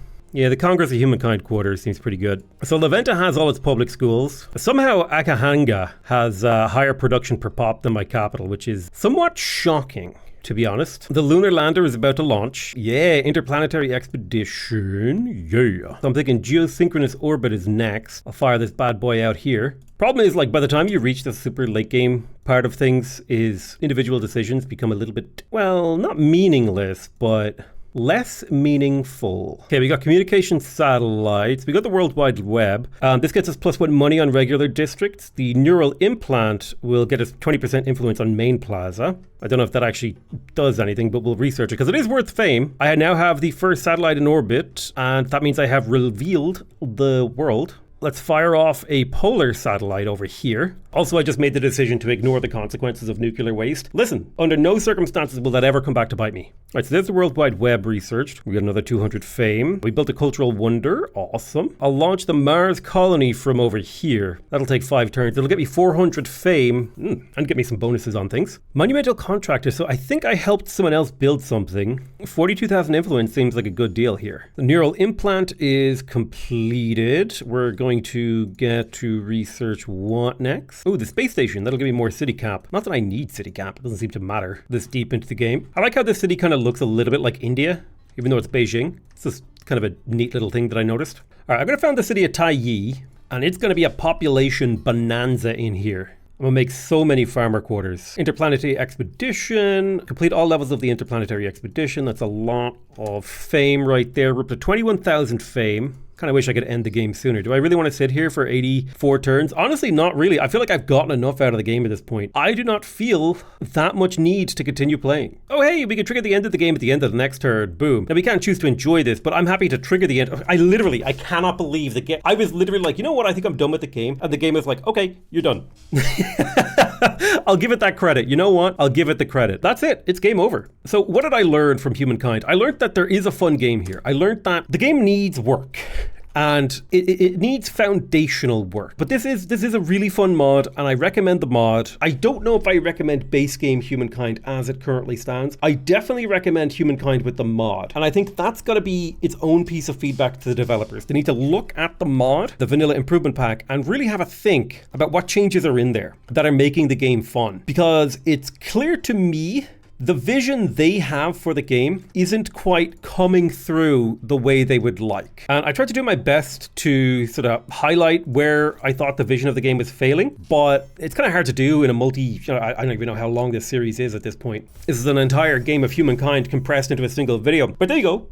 Potato McWhiskey, best of the era. God, my hair doesn't even look like this anymore. Also, I look kind of sad. Best of the era, we got 5,500. Oh yeah, right. We're gonna watch the movie, 300 points of this era. Coming into the ancient era, we got a couple of wonderful Zuma rocks. We got a couple of nice points in here, 3,000. Oh, look at all those achievements. Oh yeah, look at all that gold, all that silver, all that bronze. Something I definitely feel like the developers could consider is rather than having stars, like breaking them up into smaller chunks, might be worth it. I don't know. There's an idea there that I think could be explored. Yeah, there's the early modern era, back when we played Ming it was. Feels like it was only just recently we were playing Ming. And then we did the Russian industrial era, which had its own sort of fun in it. Yeah, I still think production is too important in this game. And the only fun way to play is to maximize production and science. I don't care about the next players. We had a pretty fun game. Like, look at my food. My food was like so absurd for most of the game. My industry just went absurd towards the end. My gold was always quite strong. My science was quite weak. My influence was crazy from early in the game. My stability was all over the place. My population always grew, but there was a kind of period as we transitioned to the bigger cities, but then it skyrocketed again. My religion just went super crazy. My research was always decent, although